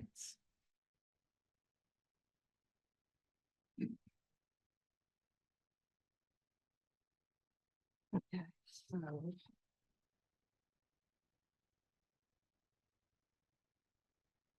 We're at the last. We still have daisies. Oh, yeah. Did we check back to see if? We reached out and nobody was able to answer the phone. If you'd like to you can move forward if you believe you have enough information. If not, you can just postpone it to your next meeting. We can't review it without somebody here to present it. You could, if Yeah, you but- believe you have enough information. I thought we always had to have somebody present. Yes, There's always been somebody present, but if you decide that, if you think you can if you can approve it, yes. If you think you're going to deny it, then I would postpone it to the next meeting. I don't think it's right to review something where we can't have the person speak and present and answer. Yeah, so Do we need to vote on that or is that No. a decision? No, we, Without voting, can we make a comment on it that might help Absolutely. the person when they come to the next meeting? If you want to open the meeting and discuss and recognize the applicant is not here, and then on the record, get some comments on, and then go, hey, we're just going to move it to the next meeting, you may. I think that would be brief and well worth the time for both the applicant and us. we assume, Would this count as a meeting? It would, Okay. as the first meeting. as the first meeting. Okay, so that is the, where are we? C2, C5. C2. Two? Yeah. No. That's when we Yeah, skipped. you're going back to Because it was moved C2 down, right. to see if anybody has shown Yeah, up. and- okay, so we are going to do a short review and comments, hopefully for the benefit of the applicant. This is C2, discussion and possible action regarding H-20-24 on behalf of Richter Associates to allow removal of rotting cedar siding and replacement with cedar impressions, non-contributing. The property is located at 701 Savannah Road, Sussex County Tax Map 335-8.11-171.00 and 335-8.11-171.03. Zoning is LC Historic. Address is 701 Savannah Road. You can ask and see if there's anybody from the public or if they're on Zoom. Okay. Is there anyone from the public or is the applicant on Zoom that they could make comments? I guess that's no. All right. Well, my one concern was it read as though they were only going to replace what is needed, and they're going to do it with a different material than the natural cedar shakes that are there now. And I don't think that would be usually mixing materials like that, in not knowing the exact location, my thought was, and so much of it is intended to be replaced or assumed to need replacement, and so therefore, my question would be, why aren't you just replacing all of the material? And I think more to the point is they want to replace the natural cedar with a vinyl product, which would not meet our code for using vinyl or aluminum, even on a non-contributing structure, unless it was originally made in vinyl or aluminum, which it wasn't. It was made in natural cedar. Mhm. So Well, is- that Cedar Impressions, that's. is a vinyl product Vinyl to look product. like cedar shingle. Yeah. Okay. Mhm. So I think they need to think about that before Well, then a a meeting. vinyl siding Wouldn't is be not, acceptable. is not approved in contributing or non-contributing. That's right. My question was the same as I look at at this page that runs down through everything. Everything is vinyl. The 4-inch vinyl corners, the installation of 4-inch lineal trim around all windows and doors, vinyl. And the certainteed cedar impression is vinyl. The new vinyl wire covers, well, that's, what it is. But, yeah, it's all vinyl. That was what jumped out to me. And even though it's non-contributing, it's an office building, the entire side of this faces onto Manila Avenue. And, It's a material that's not. well, Savannah, but also not approved by Manila. code. Yeah. Vinyl and aluminum and other products like that are not acceptable unless that was originally part of the building, so. So I think we'll take your comments, reach back out to the applicant tomorrow, make sure they are aware of the meeting and the meeting date. Well, do we have to make that final decision? It sounds like there's some opinions. Yeah, we'll just provide. No, I mean in terms concerns that of we just heard. providing comments. I mean, I know Barbara's concerned about not having anybody here. Does that trump? Well, I always thought it was not permissible by code, that we always wanted a representative. And Janelle says, well, we're not going to vote, we're just going to have make comments and share comments. My So we can purpose of take that making my back to the comments is that when the applicant. applicant comes next time, it's understand. not a surprise to them that they've already gotten these comments and said, oh, well, we need to rethink this. Right. So we don't have to deny them. We wouldn't anyway without somebody here to present. Okay. Yeah, It so I, just seems yeah, I think reasonable if we to just give don't them that vote. opportunity. Okay, that's fine. Yeah, That's I fine. was- I would just add my comments that frankly, when you look at the number of sections being replaced, it's nearly the entire building, really. I mean, they divided it up into sections, and I would agree that it should not be replaced with synthetic material. That doesn't meet our code. Pete, did you want to make any comment for the?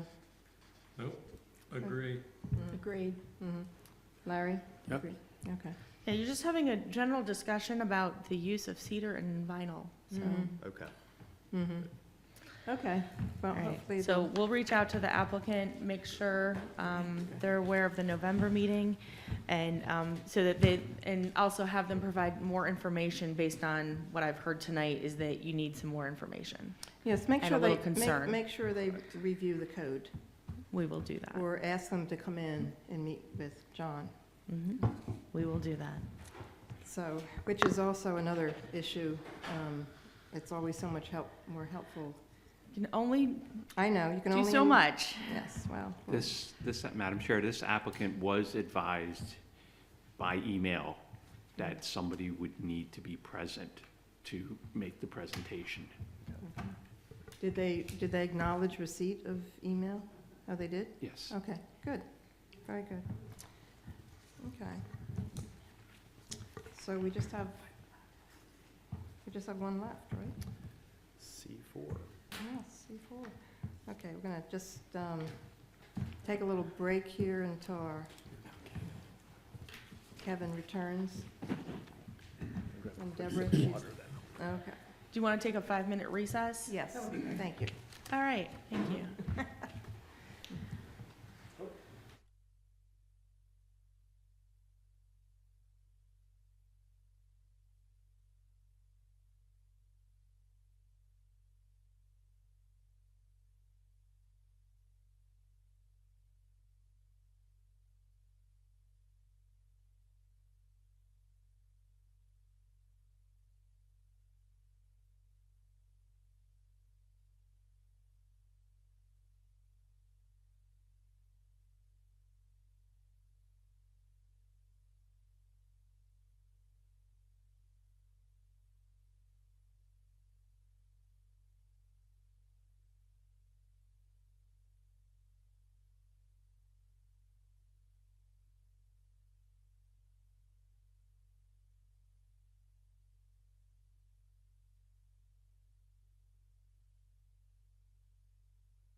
They won't let me Right, have but one that's city anymore. council. Yeah. I think we need to have a meeting. Those injuries are in that. Yes, the new When they did the 60% max coverage. So just before everybody gets started again, I just reminding everybody for the third or fourth, or I don't know how many times tonight, that the chair has limited the applicants to 15 minutes, and I do have a timer. So to make your presentation. That does not include questions, it's just to make your presentation, so thank you. Okay, so next is discussion and possible action regarding H-27-23 revision to previously approved roof height on behalf of Darnell and Darryl Daisey, contributing. Property is located at 111 Coleman Avenue, Sussex County Tax Map 335-8.11-72, zoning R-4H, 111 Coleman. Wow, welcome. I will also note, we have several people on Zoom, I'm guessing, for this application. Well, Darryl couldn't make it. He was trying to come down there, got caught in traffic in Philadelphia area. Oh, wow. So he turned around and Went decided home. to come join on Zoom. So it's on you now. So it's on me now. He left me alone. Darnell Daisey, from, do I have to give my, where I live? Where do I live? Ashton, Maryland. Okay. This won't take 15 minutes, at least my part won't. Basically, we're requesting a modification to approved plan to increase the roof height of our non-contributing part of our structure by about 2 feet 9 inches. Way back when our original proposal, we had a roof height of the extended area that was 5 feet above the original structure. Through discussions, we made, concessions that we would try to keep it level with the front of the house. The problem is the front of the house is only 20 feet tall. So after months of architectural juggling, I guess, we were unable to do that. We could not get our ventilation system or ductwork in, nor could we get a full 8 feet on the second floor because of it. So we're coming back with a compromise kind of, from the original one. And basically, the minimum we need to accomplish our goals here for this particular house was 2 feet 9.5 or 9 whatever inches. The primary reason we mentioned was the ductwork. We want to put in an HVAC system. We don't want a bunch of patchwork of, what do you call it, mini splits in a brand new section of a house. And then when we look at what we're proposing, basically, it's 2 feet lower than what we originally proposed, which was a 5 feet extension or wherever on top of it. It's also 3.5 feet further back than we originally proposed. And because of that, this roof no longer impacts the contributing structure whatsoever. So it's now significantly only on the non-contributing part of the house. Because Coleman Avenue is a very narrow street, it's only 18 feet wide, and the property itself is only 28 feet wide. For those who are not familiar, it's a very tiny house. You cannot see this peak from the street view at all.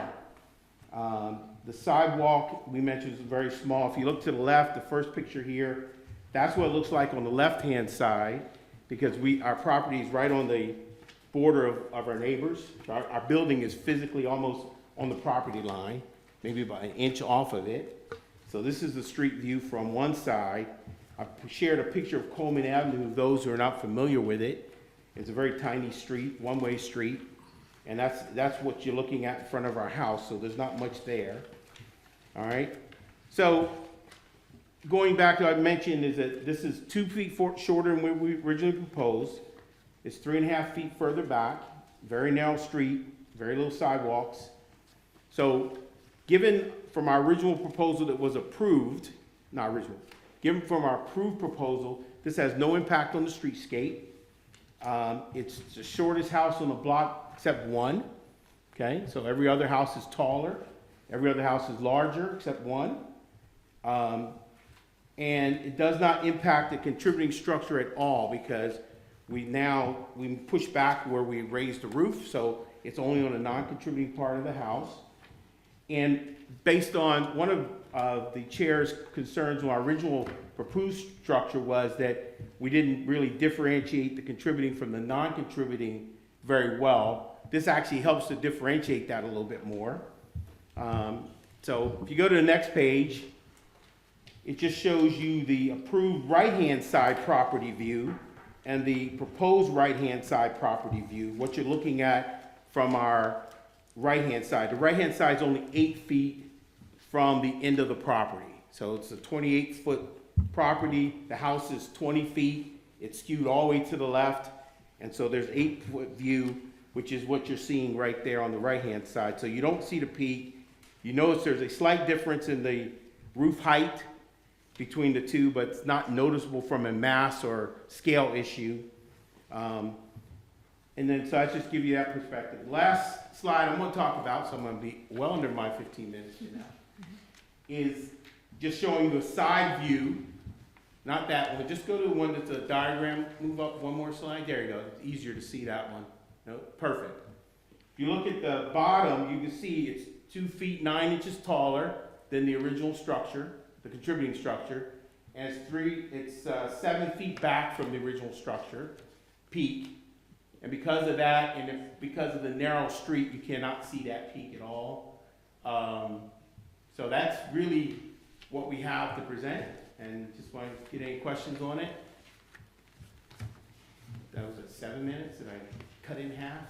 Good. Very good. Thank you. Appreciate and by the way, Chair, we didn't make any updates since we submitted, correct? No updates since submittal, so we've made some improvements from there.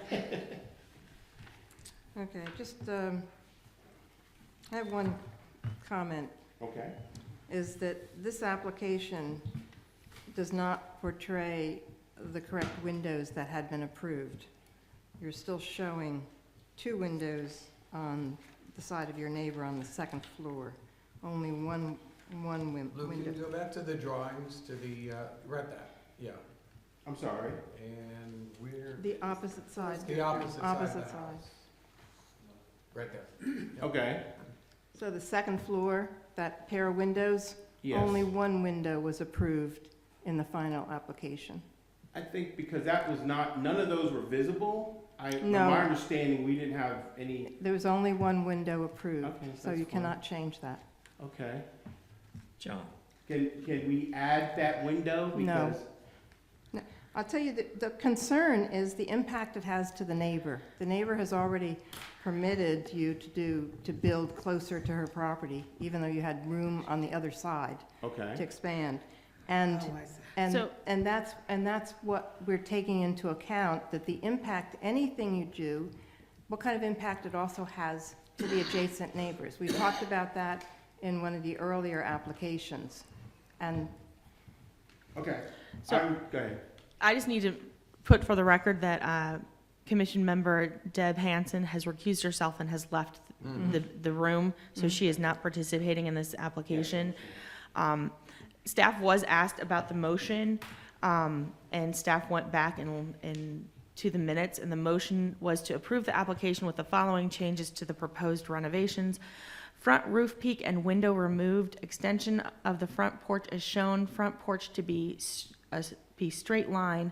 Bottom front windows will be 4 fir to match original front door to be period appropriate and 36 inches wide.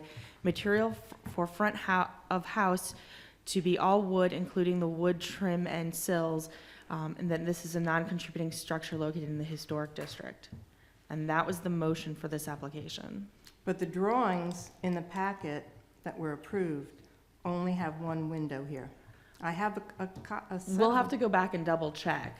No, Well, they are correct. Okay. And I'm not gonna, argue Because with that's that. also not part of tonight's Yeah, application right, or it's not. agenda. Well, it's not mentioned, but we're whatever- looking it at has the to be- pictures. It has to be in the motion to approve, because Okay. this should not be submitted as the approved drawing. So what is the only item being discussed tonight, and the only motion that should be is whether or not to approve the elevation and the roof pitch. Nothing else is being touched, because when the building permit comes in, staff will go back to the motion and the approved plans from H Park and make sure it all matches.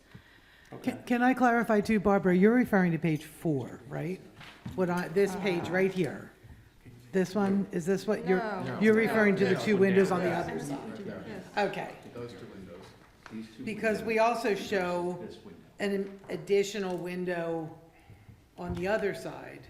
This is, no, wait. So again, none of the windows are a part of Okay. the topic for this I get evening. it, I'm with you. I Staff totally will go back understand. and double check the plans Yes. that were submitted and approved at the last meeting per the motion that was read. So tonight is just to discuss It's the the left elevation side. of the 2 feet 9 inches. Yes. That window's not critical. We removed the bottom window and we added one on there in the front end where, because that's going toward more the backyard and this was on the front, but that's just more of a. Yeah, everything's. My question, I'm sorry, were you done with your question? Okay, so, this does come to us as more of a need than a want, than prior request did.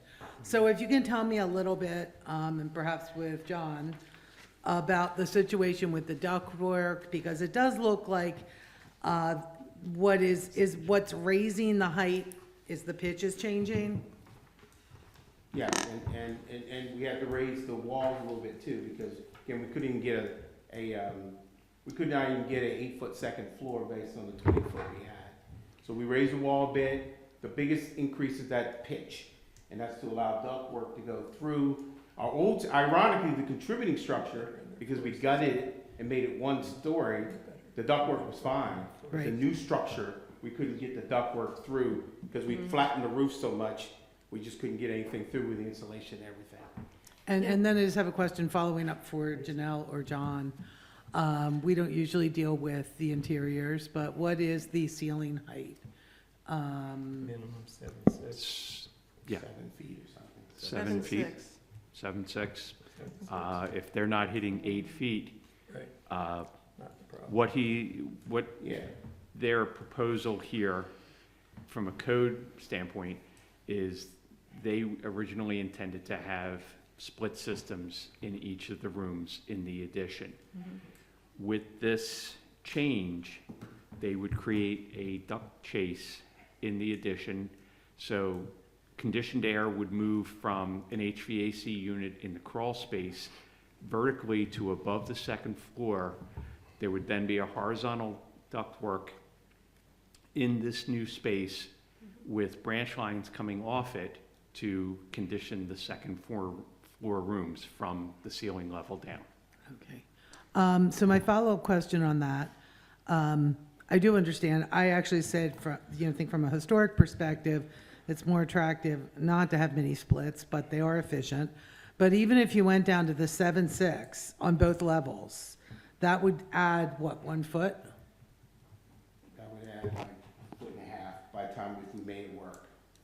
So we would split it in half, but 7'6" is not, it's not our desired height, obviously, for any of those ceilings. That's not our desired height, especially for a new section of the house.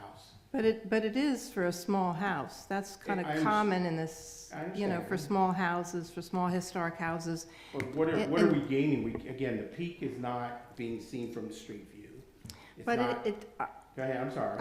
I still believe that it does impact the neighbor. It does. It does, because It's the second smallest, shortest house in the Mr. Daisy, street. I'm sorry. Go ahead.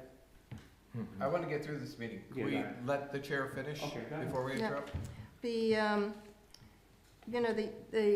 The fact that we've talked about this on other projects, on other applications here, is it's very important what somebody does to their house and how it impacts the neighbors. In this case, you just have one neighbor, and she's already been very gracious in approving your request to build into the setback. So she already has this large wall, to deal with, that she wouldn't have had. And this is also going to impact, you don't have to agree, but I believe it will. And I think it's just another unnecessary burden to put on her, to put on anybody. So that's why I'm concerned. And believe it or not, I actually was not done yet. I just had one more question. Sorry about that. It was, So now we're above the roof line, which, was our We're above the concern. roof line, yes. No matter what we do. Initially, but Yeah. how can we tell we won't be able to see it from the street? That's my question. Because again, if you just look at the diagonal from the angle, if you look at that one piece, that picture, not that one, but the one that showed the other, and you kind of go out to, I did this manual, if you go out to like the middle of if you go out to where it says like B in the word October. To the center of the street is what we need to be. On the other side of the street now, you go over to B and you go straight up, you're not gonna see it. And if you look at these angles here, excuse me, the architect took it from that particular angle, eye level, you can't see it. So again, it's invisible to the streetscape. We're gonna have to raise it above the level somehow to get the duct working in. So, we think actually, what's a nice benefit of it is that demarcation between the old and the new. It does give you that additional little benefit. I think that might be kind of a little bit of a stretch, Well, but remember, it's like a little bridge. It shows, because one of the concerns before, if you look at the proposed, was it kind of all blended together. You absorb the old into the new structure. But again, at 20 feet, all the same height, there's no other option of doing it. And we don't have the luxury of bumping anything out because we're cornered on both sides by our particular setbacks, so. and I guess my point before was even if you gained the height with dropping it down to 7.6, that would still not give enough. No, probably not. Well, what about all the options for other types of mechanical systems? They're high pressure, and also they're small high battery. pressure systems, but I understand the roof complication for sure. Do you ever consider doing like a Dutch hip where it joins onto the existing ridge? I have no idea what that means, You but we slope looked at, it, yeah. we looked at several different options. I think our original architecture had that slope in it that you were talking about. Mm-hmm. But that was a 5 feet height difference. I don't think we needed it for 2 feet. Right.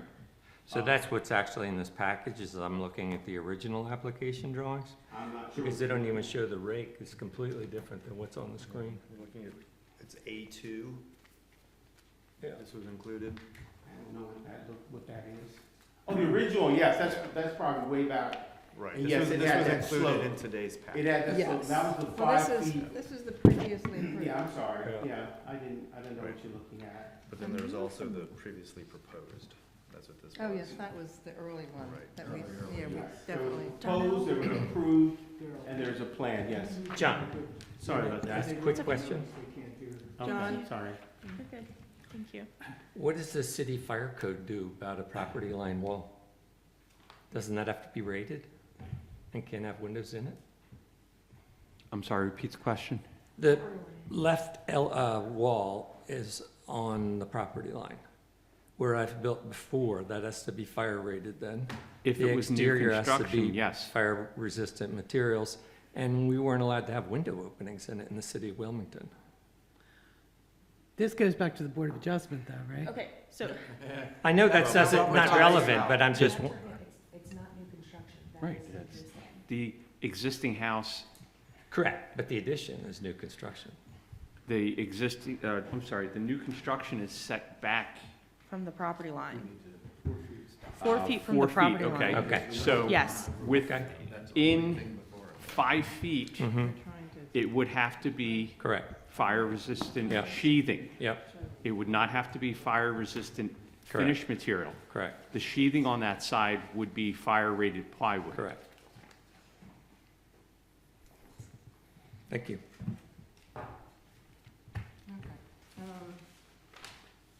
Well, I'm gonna speak to this. As far as the proposed roof idea, I'm not opposed to this. Sort of. The reason I'm not opposed to it is because it's exactly what I did with my house. If you stand in front of my 1720 house, you cannot see the roof line in the back. Is it higher? Yeah, it's higher. But our architect very specifically designed it like this, so you cannot see it. So people often don't even know there's a house behind my house, or a real house behind my little house. But at the same time, because I'm consistent, if nothing else, I wasn't here when H Park approved all this. But I will say, just because I want it in the record, that even this little bit of change, but the overall structure actually goes against the guidelines of the Secretary of Interior, because in addition to a contributing structure, should not overwhelm the contributing structure. That's not the question. But that's not the question for tonight, because it is the roof, and we're in for a penny in for a pound. I would much rather that the roof line, I would like it at 8-foot ceiling in my house, rather than making it shorter, because this is the addition it's putting on there. So that's my piece.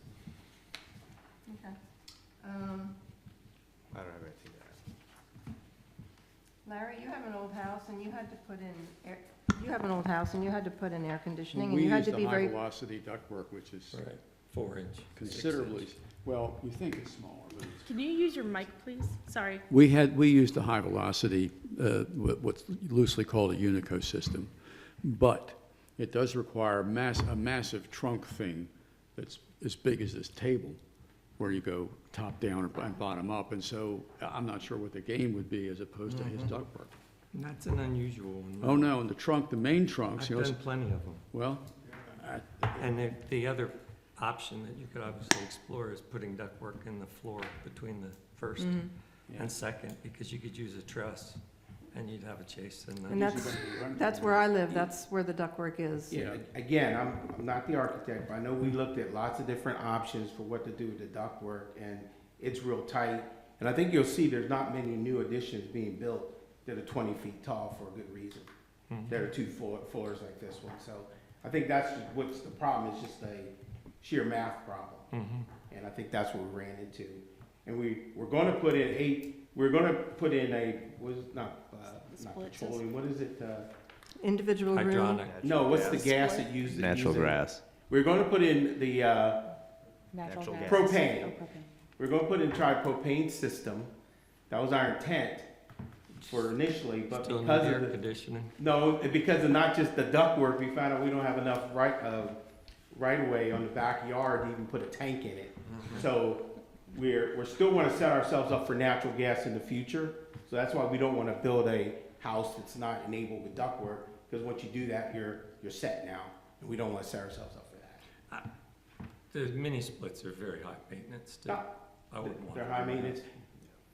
Again, they were just the only option when we got to it, and it just got expensive, and it wasn't meeting our future goals to go with the mini splits. What about stepping down the first floor elevation in the addition? The yard's too high? You mean to bring it into the ground? It's kind of low right now. There's not much, I'm not expert, there's not much brick between the subfloor and the foundation. It's kind of pretty low right now. Right.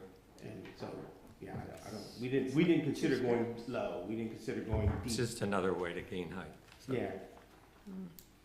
And, yeah, then we'd have to demo a wall, which we didn't want to do. Oh, not to the existing house, but to the addition. Even part of the addition is actually a modification of the existing. Okay. And so the demo of that wall means we'd have to go back and get more variances on the setback. Okay. So we didn't want to demo the wall at all, because we're right up against that property line. Sorry, I wasn't here. No, I know. Hey, look, it's a very narrow property. Yeah. And I know it. It's, and even I with live 1 block behind you. Even with this build out, it's only a 1,500 square foot house when we're Right. done. It's not a massive house Right. by any stretch of imagination. So. Anybody else want to say anything? Should I call for a motion? No. Do you want to see if anybody online has any questions? Yes. Or anybody in Yes. the room? Yes. Yeah, let's do the audience first. Anyone want to make a comment? Oh, you guys are fine. I think I've just become the vanguard for the tiny house in the city of Lewis. This might have been left behind. So, Your name again, please. Carrie Tripp, Thank 400 you. Park Avenue, one of the tiny house owners. Seeing this, and I, looking at that is like an abomination. How did the teeny house get to be so big? And then I walked by this the other day, and the house next to it is teeny. Yes, that's. How did this happen? How did this actually get approved at any point in time? And I have a real question for you, which is, how are we even here to discuss a change of an application that was already approved? As a lawyer, we're really sticklers about procedure. And my understanding is this house was approved, and now it's back for a reapplication. Does that actually exist? Yes. And so you can just keep coming back for another bite of the apple on a historic house, changing stuff because it's too expensive, even though it impacts your neighbor because it raises drive. And doesn't that then give you license to go back and say, well, wait a minute, you're asking us to look at this again, which opens the door for you to say, maybe we need to go back and think about some of the things we didn't think about before? I wish. What stops you? The request was for the roof height, and that is what was on the agenda, and they cannot go beyond what is on the agenda.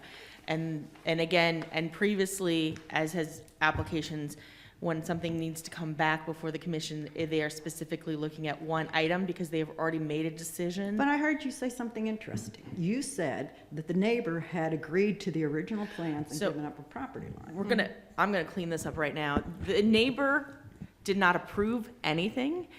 There was a Board of Adjustment application. The Board of Adjustment approved a variance for a side yard setback from 8 feet to 4 feet. At that time, the neighbor agreed, had no issues, had no opposition, no objection to that requested, to the side yard setback. I understand there's concern that plans may have changed, but the Board of Adjustment never looked at the architecture. That was not their job, not their role. They were looking at a side yard setback, and that's what got approved. So the only people who approved a variance were the Board of Adjustment based on testimony by applicants, the neighbors, and questions that were asked by the Board of Adjustment. So again, tonight, you are here to discuss and make a decision on whether or not to allow the roof height to go up 2 feet 9 inches. We understand. I'd just like to add to, the public has come before us with the questions, and I just wanted to mention to you that H Park did not review this project before it went to the Board of Adjustment, nor were we involved in that process. So there's no way that H Park can have comment on that? Yes, if we had known it was going to be on the agenda, we may have decided So the way to the go. code reads, and then we're gonna move on because we're not supposed to be getting back and forth, is the code says if a variance is required, it has to go to the Board of Adjustment before it comes before H Park, because H Well, Park no, cannot. in the past, it's always come to H Park first, so I don't know how this code change happened, and I was, So again, the way the code reads, it goes to H Park, it goes to the Board of Adjustment first, and then it goes to H Park. If the applicant wants, they can go to H Park first, but the problem is if H Park approves something and the Board of Adjustment doesn't, now they have to come back before H Park. So that's why they go to Board of Adjustment first. And again, we're gonna move forward and see if anybody else in the room or online has questions about the building height. And if you want to finish your comment, I do please. want to finish that because the building height, I think, continues to impact the neighborhood. Sure, you might not be able to see it from the street, but you know, I got a teeny house and I have ceilings in my room upstairs that I can touch. And that's the way the house was built originally. And that's the way this house was. And so now we're saying, well, let's ignore the fact that they were that small before. This was the size of the house. And so I understand that you feel like your hands are tied, but I'm just really thinking, how could it be that this has snowballed to the point where everyone looking at this is nodding their head that this is a travesty, but yet there's no way that the city of Lewis can protect its historic neighborhoods? I mean, this is something that's being proposed for people that don't even live in the city, like out of town. Can I say something? No. Actually, No. we're not supposed to get Okay, into the 'cause- back and forth, so And if you for a can rental please hurry unit. up, we would greatly appreciate And it. for a rental unit. And so I really just feel like, help, how do you do this and not be able to come back at another point and say, okay, you told us it was going to be this, now it's going to be that. That reopens the opportunity for us to revisit that, doesn't it? That's what I would ask. I think so, yes. It does not, and historically has it. Well, yes, but that's more a question, I would say, for our attorney to answer. Yeah. Who's not here tonight? And so, does that mean that we need to do what we did with our first No. meeting? No. Consult the attorney. Is there anybody else online? Anybody else online to speak? Lou? No? Nobody? Yes? The hands need to be raised. Yes, do I have to be a full-time resident of Lewis to speak? You do not. Okay, Douglas Mowry, longtime renter in Lewis, most recently on Kings Highway, just around the corner from Coleman. And I'm just gonna, it has to be said, instead of everyone continuing to say, well, we can't go back, we can't go back. This application has come back again and again and again. And as far as the Board of Adjustment goes, the neighbor did not oppose that proposal because the plans that were presented to her at that time showed a significantly lower roof line. So what we have had is get your 4 feet based on a low roof line, then go into H Park, raise the roof line, then raise the roof line again, bring it down for a little while, get that approved, come back and say you need to put it up again. So, and as far as saying that this attachment to the back now shows a nice difference between the original structure and the new structure. It's like, unfortunately, other houses that I see where it's basically a lovely little cottage in the front with a gigantic box attached to the back of it. And it is an abomination when it gets to that. Another thing as far as the neighbor goes, it's like having a lovely view out the front of your house and then someone pulls up a tractor trailer and parks in front of your home and there's nothing you can do about it. She's now looking at a gigantic wall that keeps getting taller and taller, and it's right on her property line for the front of the house. And for the 4-foot setback, it's getting taller once again. Thank you. Thank you very much. Can I clarify something so that we don't continue going down a false line of questionings here? When we presented this to the Board of Adjustments, it was the original proposal. It was From John Lester. From John Lester. It was a 25 feet tall house, 4-foot setback. Okay, so, and we had both our neighbors there. They didn't oppose it. Don't get me wrong. I'm not saying they jumped up and down, said we love it or whatever, but they didn't oppose it. Actually, they did speak in favor of it. But again, I'm not trying to say they need to commit to all that. I'm just saying that right now, what we're asking for, we tried to make it 20 feet. That was our objective, based on feedback we got from H Park. We could not make it 20 feet based on what we need to do to the house. We're asking for a simple 2-foot 9-inch increase in the height of the non-contributing structure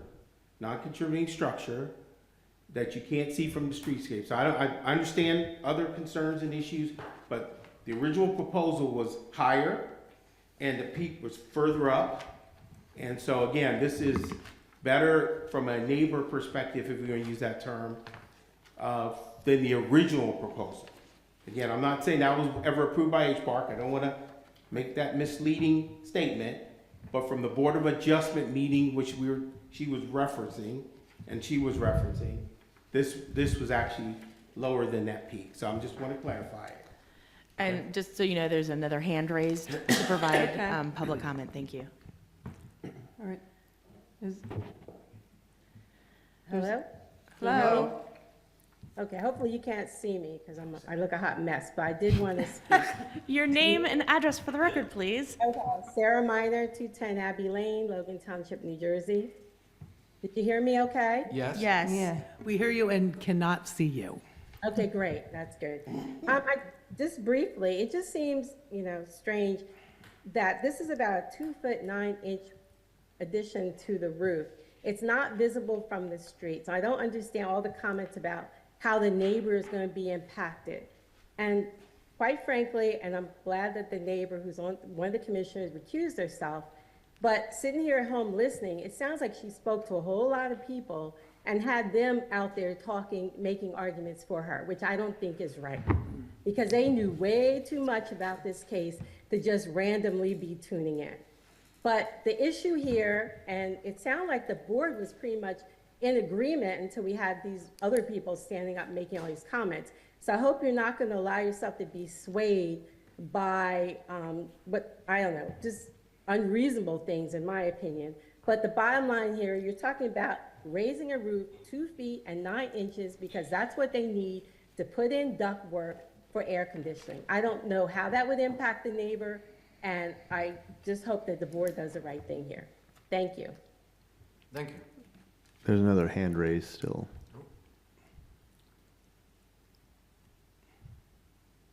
Yes, Douglas Mallory again, longtime renter. I'm gonna let the chair decide if the applicant, if the public comment gets to come back more than once, because typically you give them one try, so I'm just gonna defer to the chair. Yes, go ahead. Okay. I'm a person who is familiar with that street and familiar with other properties in Lewis and has been watching what goes on with the various revisions. If the person from New Jersey wants to complain about me putting my 2 cents in, I'm sorry, this is a issue near and dear to my heart, and I believe near and dear to Lewis. Thank you. Thank you. Thank you very much. Anyone else? Or if not, we'll continue. Anybody else, Blue? No? Okay. All right. Does anybody else have a comment to make, or should I ask for a motion? No comments and no motion. I'll jump in with a motion. I would like to make a motion to approve the 2.9, the 2 feet 9 inches. 2 feet 9 inch roof height extension to accommodate ductwork for air conditioning with the same window configuration. Don't have to go into that at Nope. all. Okay. Nope. So going back, to accommodate ductwork at 111 Coleman Avenue. Okay. Have a second?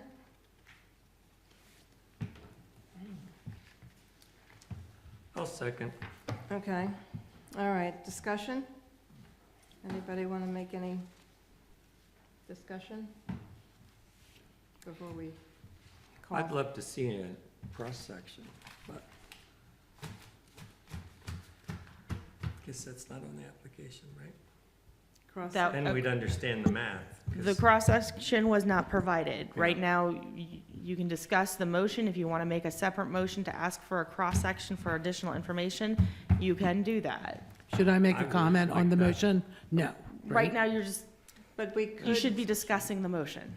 Okay, we're discussing the motion, and I guess we could make a friendly Amendment? To provide a cross-section. Provide, Yes, certainly. I just want to know what the purpose and who's reviewing that. The purpose would be to see the difficulty with the ductwork, because this is 33-inch increase in height. I doubt it needs a 33-inch plenum. So if this is the reasoning, I'd like to see why. Yeah, it's also accommodating, raising remember? The ceiling height. Yeah, the ceiling height. So on that that's a one. different, Yeah, so it's a combination of those two. so it's want and need. Yes. Do you know the duct size? I do not know the Okay. size. It's But we also- it's probably it's only also 12 inches tall. In our 20 by 20-foot roof, it was very flat roof. Mhm. So basically, when you put insulation up there, there was just nothing. I may You have to need foam the withdraw. I underside missed of the something roof and here. Use a conditioned attic, because otherwise you're gonna have health problems with the Pete, air I'm conditioning. sorry. I feel like I might have missed something here, and I might have to withdraw. So the original plan that we approved had a 7, and it did not No, have an it- 8-foot. Well, it doesn't matter what it had inside. We approved it at the height that was, Approved even with the height of the existing historic home, Which is 20 feet. 20 feet. Right. 20 feet tall. And I thought, though, that could hopefully accommodate the 8-foot ceiling, but the premise of me making this motion was that the ceiling into the interior design was not changing, just that more room was needed to allow for the ductwork. The ductwork, we couldn't get the ductwork in, and also the second floor, we couldn't get up to 8 feet. It was like 7 feet, 4 inches or something at the ridge It could line. still be clipped by the roof slope. Yeah, we had to, because of the slope, It would just be got. in, but it could be inside that roof slope in the It- center.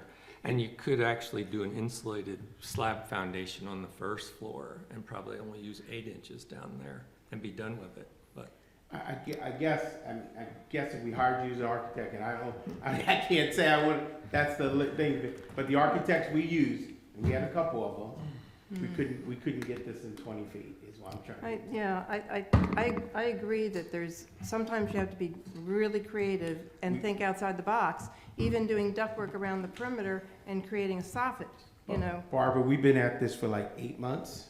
I think we've done our creativity, and I guess what I'm trying to get to is, if we can't see the peak, if you can't see the peak from the street view, all right, it's only 2 feet, 9 inches above, and that meets our needs.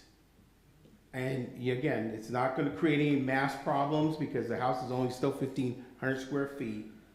I don't understand the concern. And I'm sure we could hire a bunch of people to do it, but we spent a lot of money trying to get to it based on our agreement with you guys, and we couldn't do it. So again, I'm not trying to get into an engineering discussion. I'm just saying, I'm not aware of any full 2-foot houses in Lewis that are 20 feet tall that have everything that we're talking about, like ductwork and stuff going on for those particular houses. So our house is very tiny, we know that, and we're trying to make it work. Moving it from 20 feet to 22 or 23 feet is not gonna make it not tiny. It's still gonna be a tiny house.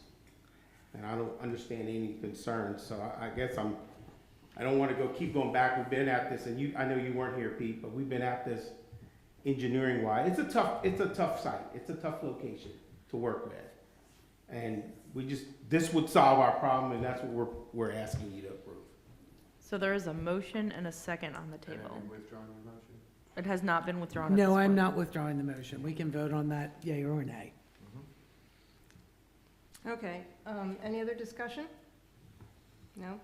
We have a motion and a second, and I'm just gonna, you made the motion, Deborah? How do you vote? Well, I have to vote yes, since I made the motion. Do you want to give your reasons at the same time? And Yeah. We'll do that. My reasoning was that I felt that a need was presented here because of the ductwork. And I went on a common sense and courtesy approach. And frankly, now I am second guessing that because I'm hearing about the roof, the ceiling height change. I did not process that the first time. But I will vote yes. Okay, Pete? You seconded it, didn't you? Jump right to me, huh? I just need you to move Only closer to because your you mic, please. Just because you seconded it. If you could lean into the mic? Yeah, well. All right. It's getting late, right? You know what? I'm gonna vote yes, but I really would rather help you and show you how you could do this. Afterwards, please. Yeah. As long as it's free, because we You don't want give- to spend a lot of If money. you give me the width, and I'll show you, and the pitch of the front house, but. We'll work through it, thanks. Okay, Larry? I'll vote yes, All right. based on common sense. I vote yes as well, based on the previous comments. And I'll vote yes on this, but my reasons are they're more practical than anything. is to get this done. I'm not at all pleased with the size of this building on the back of it contributing. And, you know, probably many of us who weren't in the meetings previously watched all the videos, so we know how this got here. But as I said earlier, at this point, we're sort of in for a penny, in for a pound. And it is a small house. I live in a small house, and I understand the difficulties, but I'll still say, as I was saying consistently through this meeting, I'm not happy with the size of what's being added on the small houses and what's being done. Well, I'm going to vote no, because I think what we've talked about with just almost every project that came before us tonight is the impact it has on the neighbors, on the adjacent property. And in this case, it's even more so, because of issues that we've already mentioned. So it passes. So it passes. Right. Thank you. Appreciate it. Thanks. You're welcome. Okay.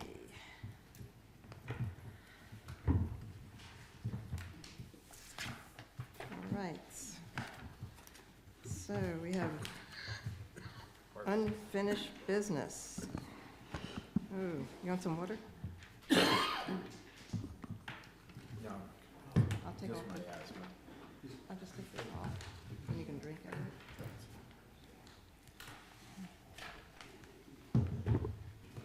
Appreciate it. Okay, so we have unfinished business, discussion on the completed historic survey, user-friendly. This is not the agenda that I sent in, so this was an earlier agenda. So I don't really have anything to add on that or on D2. Okay.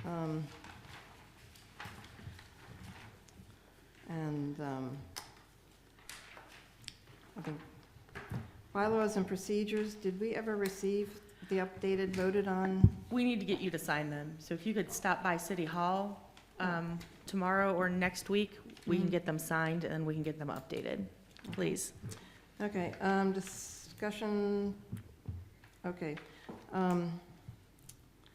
We're talking about doing some workshops and training. I don't have anything specific. We did sign up for the NAPC, and anybody who was able to view those when they were actually presented. I was not, so I haven't seen them yet.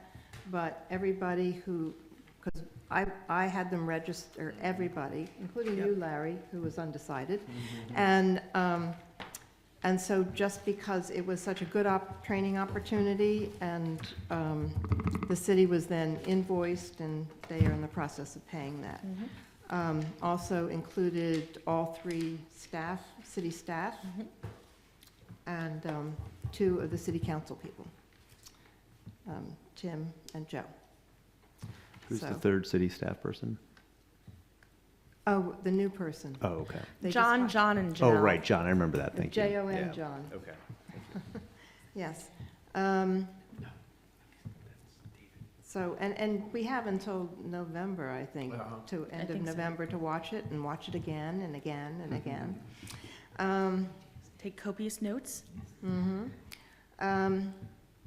So I do think that one of the things I mentioned to Mike is,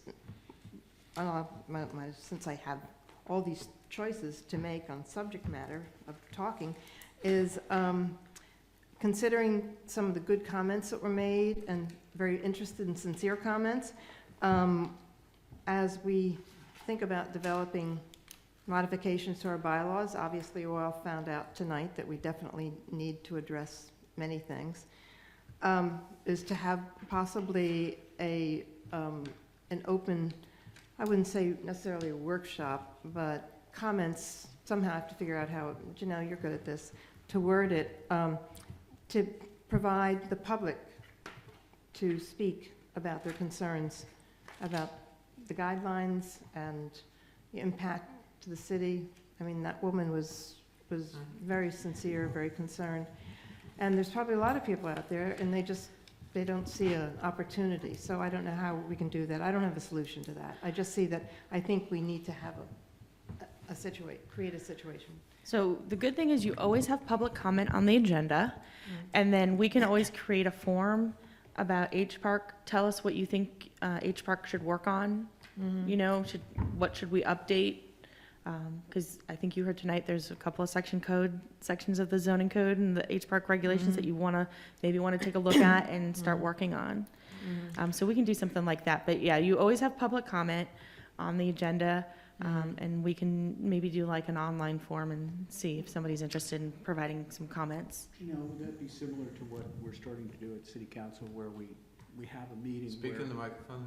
Would that be similar to what we're experimenting with at City Council, where we bring up topics and things that we want to discuss freely? That way, we're not breaking FOIA, but we're discussing them. It doesn't mean we're making decisions then. That's your second meeting of the month, right? It's their third meeting of the month. Yeah, and it Really? is, and it's really kind of neat. And I was not able to attend the first one, but I listened to it, and the dialogue that took place was wonderful, because it's stuff that we always want to talk about, but we're not allowed to do it in a group. We can only do it two at a time.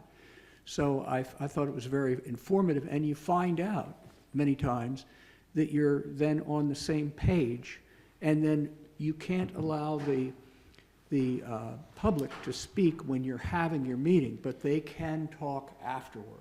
You just don't interact. You can't interact with them. So you could do a format like that, and it might be very beneficial. Thinking about procedures too, where is it that a decision like the one we were talking about that occurred earlier regarding the Board of Adjustment would occur before H Park? Because it seems like sometimes a Board of Adjustment decision would render our jobs nearly impossible or irrelevant. Well, my question though. That's actually written into the code That needs What? to be discussed. that you're supposed to, you're gonna have to give me a minute to try and find it. You don't have to find it, but in whose code? like Which in the code? city code. In the city zoning code, in chapter 197, it is in the historic preservation section in that article, it is in there, that it states that they should go to the Board of Adjustment first, and then H Park second. If they so choose, they can come and take the risk to come here and then go there. It's gonna be a catch-22, because like if Well, you it's- approve something with a variance and they're going to go back to the Board of Adjustment, it's like, well, H Park approved it. So then you're putting H Park in a position, or Board of Adjustment in a position that's like, well, H Park approved something, now do we have to approve I that? understand that, but. It's gonna be either way, you're gonna see that. One of the Okay. things we had But talked it about seems like you have to was adjust a previous pre-meeting. decision. Didn't we talk at one point about a pre-meeting where a person comes in without a formal application, just says, hey, I'm thinking about doing this, what do you think? Well, we can do that. Nobody wants to come in and do that. And it's also, we try to get them to go to the Board of Adjustment first, because it's a little hard to send something to the to H Park if something doesn't meet code. And then you're making a decision on something that does not comply with code. Well, And we need to get the code addressed first, and then you work on the, Do they consider H Park regulations, or they just say, They you want to ha- move it 3 feet in the setback? Sure, we don't care about the rest of it. That's how it Yeah. works. no, the Board of Adjustment is a quasi-judicial board, and they have set criteria that were designated by the state Supreme Court. It's the quick check case, had determined what the 4 criteria the cities, in all the cities except for Sussex County and the other 2 counties, are. Everybody except for Sussex County used the quick check 4 criteria that had been determined. Those are the criteria to be able to approve a variance in the city, to approve a variance from the zoning code. The city also has some additional criteria that they can consider, but you have to meet those criteria to be granted a variance. So that's what they're looking at. They're looking at, and one of them is the character of the neighborhood. And would it be detrimental to the character of the neighborhood? Is there an exceptional practical difficulty or a hardship? Is there, so those are things that they have to look at, and they're looking at it very specifically for law. Because you want to appeal their decision, it goes to court. Your decision, if somebody wants to appeal it, goes to the Board of Adjustment. So they are really a quasi-judicial board who's looking at a very specific item based on specific criteria. Janelle, I had a quick question. Sure. I don't understand why anyone, if we approved something, they would never go to the Board of Adjustment. They would go to the Board of Adjustment to, if we denied, to dispute our decision. Well, we've Correct? had people go to, That's not. we've had people come when it was HPC, and they would say that they want to design a certain way, and it goes into the setback. We approved it conditionally, that if it's approved by the Board of Adjustment, we would approve their design. But we usually recommend them, because in some cases, it wasn't needed, it was wanted. But, Well, but the other thing too is, John was finding something, so, but please continue. so what happens is the Board of Adjustment is not focusing on the impact to H Park. And we then receive an applicant who thinks, oh, Board of Adjustment approved it, so I'm golden. You know, and this issue is no longer H Park's business. We do not tell that to people at all. And But that's their attitude when they And come. that's the perception. That's a given the order of perception. events. so it also can be the perception is H Park approves something that doesn't comply with code. I'm going to go to the Board of Adjustment. It's a catch-22. You Well, have to it start is. with one. No, we can And go we first. just follow the code that says, I think H Park should Any approve it community, first, sure. because they don't look at the H Park guidelines. They're just looking Because by at, definition, you have to adjust something, so you should adjust the decision of H Park to be modified, not the other way around. so the issue is they're not adjusting H Park's decision. No, I They are understand that. adjusting the zoning code. Right, no, I They are know. looking I at a agree. setback or a lot coverage or something like that. Right.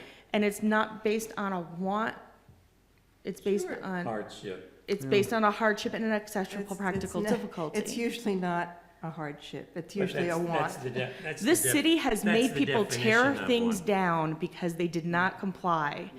So, Well, no, I know that. So but it's they, not- But they go to the Board of Adjustment, you know, for building into the setback is the most popular thing going on nowadays.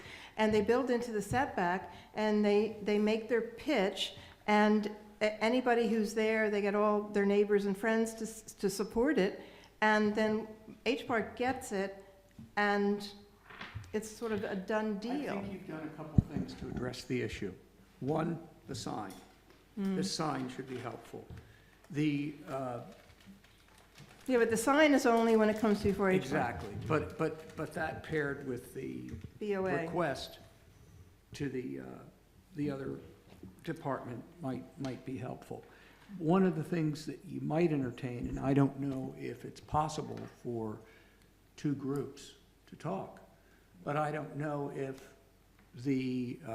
if this group can ask to have an audience with that group to explain your concerns. I don't know why that couldn't happen. right now, staff's just trying to enforce code, which is what John brought up, because he found the code that says the building officials to tell the applicant that they have to go to the Board of Adjustment before they can come to H Park, because again, you should not be approving anything that does not comply with code. You know, And I'm going to tell you, I've had this argument in multiple cities, in multiple counties, because there's always a board or a commission going, well, the Board of Adjustment's making a decision for me. No, they're not. What they're looking at is there's something unique about the property, because one of the criteria is there's something unique about the property that they need to grant relief from. Because again, they have very specific 4 criteria they have to look at. And it's always, who comes first, the chicken or the egg? And that's really kind of what we're talking about here. But what we're doing is we're following the code. Now, we've had a couple people come before. I think the way it worked was, because of the way it worked is they went to H Park on a Tuesday and then on a Thursday, and then next Tuesday they were at the Board of Adjustment. So they were taking the risk at their own, coming. What was the risk? Again, if you don't if one doesn't approve the other, you don't get to move forward. I know. So if they don't get the Board of Adjustment, they don't make it here. They have to go redo their plans to comply with code. And if they don't make it here, if they come here first and they don't make it with the Board of Adjustment, they've got to come back here with revised plans. So there's no good answer to the situation, and I understand. I think there is. But again, and I've had this discussion with many people in many different organizations, but my concern is the staff should not be bringing anything that does not comply to code before H Park, because you are making a decision on something that doesn't comply with code. It's the same with the Planning Commission. Can't send something to the Planning Commission that doesn't comply with code. If somebody's trying to submit something and they've got setbacks wrong or lot size wrong, well, Planning Commission can't approve that. Planning Commission has no ability to approve it because it doesn't comply with code. They need to go get relief first. And then, okay, now there's relief. Now it either complies with code or they've been granted variance, and then it can go before the body that's looking at it holistically. Well, as you know, I disagree with the sequence, because what happens when H Park receives an application that's already been approved for building into the setback or higher than meets code or whatever, it then comes to H Park. And if we view it as being inconsistent of not following our guidelines, and we're all... That decision's already been made for us. That decision's already essentially been made for us. Yeah, so we have to then, we're handed something and we can't change it. We can't then say, well, Again, but flip it around. If you're the Board of Adjustment and H Park just said, hey, I'm approving something that doesn't comply with setbacks, and now Board of Adjustment has to approve it? No, that's not how it works. It's when we did it with HPC, which we always reviewed things first, always, before it went to BOA. Please let me finish. Yeah. Before it went to the BOA. And so it was always conditional. If we reviewed the design, we talked about alternate things so it wouldn't have to go to the BOA, because a lot of people think you just walk in and go, you don't have to pay money or anything. So we tried to educate everybody, and then we said, we would advise them, we don't think you should have to go, and we gave them suggestions. But if they wanted to and they went, then, it was on them. But we didn't... It's a negative impact on H Park when we receive or pre-approved, and it's like you now have to approve this project within the approval of. Even if they conflict with. Again, staff is I just know, you following understand, code at yeah, this point, okay, and yeah. I understand where you're coming from, but I've also heard the reverse on other. Everybody's going to see you're making a decision for me, and nobody's making a decision for anybody else. All right, so the one section, what I'm hearing, if I may interject something, 19758E says the building official, after reviewing the application by the building official, he or she determines that the proposed activity will require a variance, the building official shall notify the applicant and provide information on the process for application to the Board of Adjustment. We don't have 197. Yeah, it's right here, 19758. 58, Section E.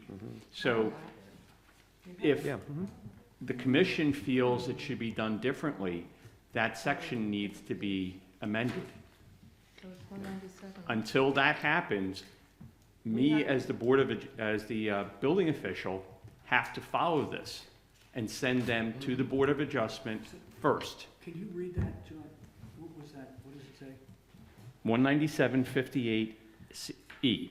If, after review of the application by the building official, he or she determines that the proposed activity will require a variance, the building official shall notify the applicant and provide information on the process for application to the Board of Adjustment. But it doesn't say in what order, does it? Well, it sort of does. It sort of it alludes does. to It really does. It does. Yes. It's implied that you go before the Board of Adjustment first. I think Jill has a simple solution. Why doesn't somebody from this committee sit down with that committee I have. and discuss it? I Well, have. and the thing I've would sat be, down with the though, chair. it would be to look at that ordinance. That is an ordinance, correct? It's a section of the guidelines. Okay, so it would be to look at that and see if perhaps you could put together a draft and have it looked at. I have a crazy question. Or, yeah, Is it possible to have a joint meeting Yes. we can. find of the out. two bodies and do it concurrently and simultaneously? It Yes. would maybe have to be Potentially. public, but. Oh, it absolutely has to be Oh, public. sure, no, that's what I mean. Like, they actually, sit down absolutely has to be and it's a public. joint meeting of the two Do you mean for a bodies. discussion or for consideration of an application? So I'll reach out to Alex and then the board's attorney, because they actually have a different attorney, and see if that's something they want to do. And this would be, the criteria would be if the application is in the historic And to be district. perfectly honest, we've had like 2 applications that had to go to the Board of Adjustment that come before the H Park out of the 60 that have come in the last 2 years. Yeah, that's my point. So it would be, it would be it's a something that minimal would amount. apply to all applicants that come for H Park, And again, I can only think of 2 which is, in the makes last it, 2 which is years out of wonderful. 60 Which applications is that went to the wonderful. board before H Park. So the bigger problem is the McMansioning of these Yes. lots, and the Is what council I've heard. missed the point. Clearly, when they allowed 60% lot coverage, it should have had a size of lot defined, first of all. So they So actually when there's this reduced freakish it. 15,000 square foot lot, you're gonna look at, a monster house. So can you make a motion? I need you to. Can you make a motion that you would like to? You can't. This is just a send discussion. request to I Could we have can't- consensus? Board of Adjustment? Well, we don't have it on the I agenda. think we We definitely could have You consensus. have consensus. Again, the lot coverage just got reduced from 65 to 60%. Yeah. Some of them thought it was, Right, Well- but there are way some too much, some of freakishly it was- large lots. I'm on East Fourth Street, and my neighbor's yard goes behind 3 of us. so I think All the way maybe to the something firehouse. else that should be looked at is not just the overall lot coverage, but the fact that the code allows the house to occupy 50% of the lot. Yeah, and we're supposed to be a tree Well, city, right? And again, We have tree Yeah, plantings now. exactly. again, the square footage is not the same thing as the mass and volume of the Yes. proposed So I think building. you've got not, to, but it's a That's pretty where simple H way to Park limit it. actually needs to really be very clear about what that means. Now, I can bring some stuff, I think, next time. I'll do a brief presentation, showing some of the materials that I have from around the 'Cause- country that help explain that concept. Right. That What- you have, and briefly, you have a little house, you don't put in a big house. because I think It's gotta be proportional to the houses I think- in the area. And you Kevin- have, oh, I'm sorry. you have a basic, a starting off point in the code. But what I think you need, based on this conversation, is you need to be very clear about the size and the massing of additions and what's appropriate and what is not, and the size and the massing of new construction and what's appropriate and what is not. And I know Commissioner Evalds has suggested maybe a new section of code, and maybe you do that because one, you break up the code into sections. 1, you're just renovating. 1, 2, you're doing an addition, and 3, you're completely new build. What are the criteria and the scale and the size and massing?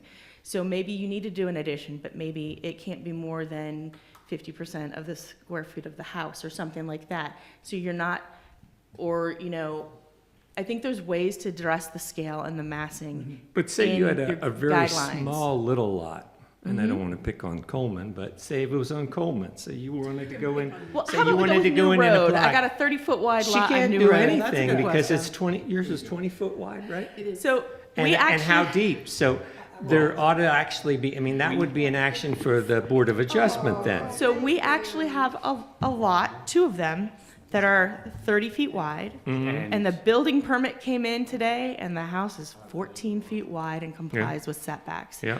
I was surprised Yeah. that they were meeting setbacks, because I didn't think anybody was gonna be able to do it. But I they actually had did. one where the front yard, the front setback overlapped the rear yard setback. So there was nothing. You couldn't build on it because someone had excavated out the back to park their yacht in it.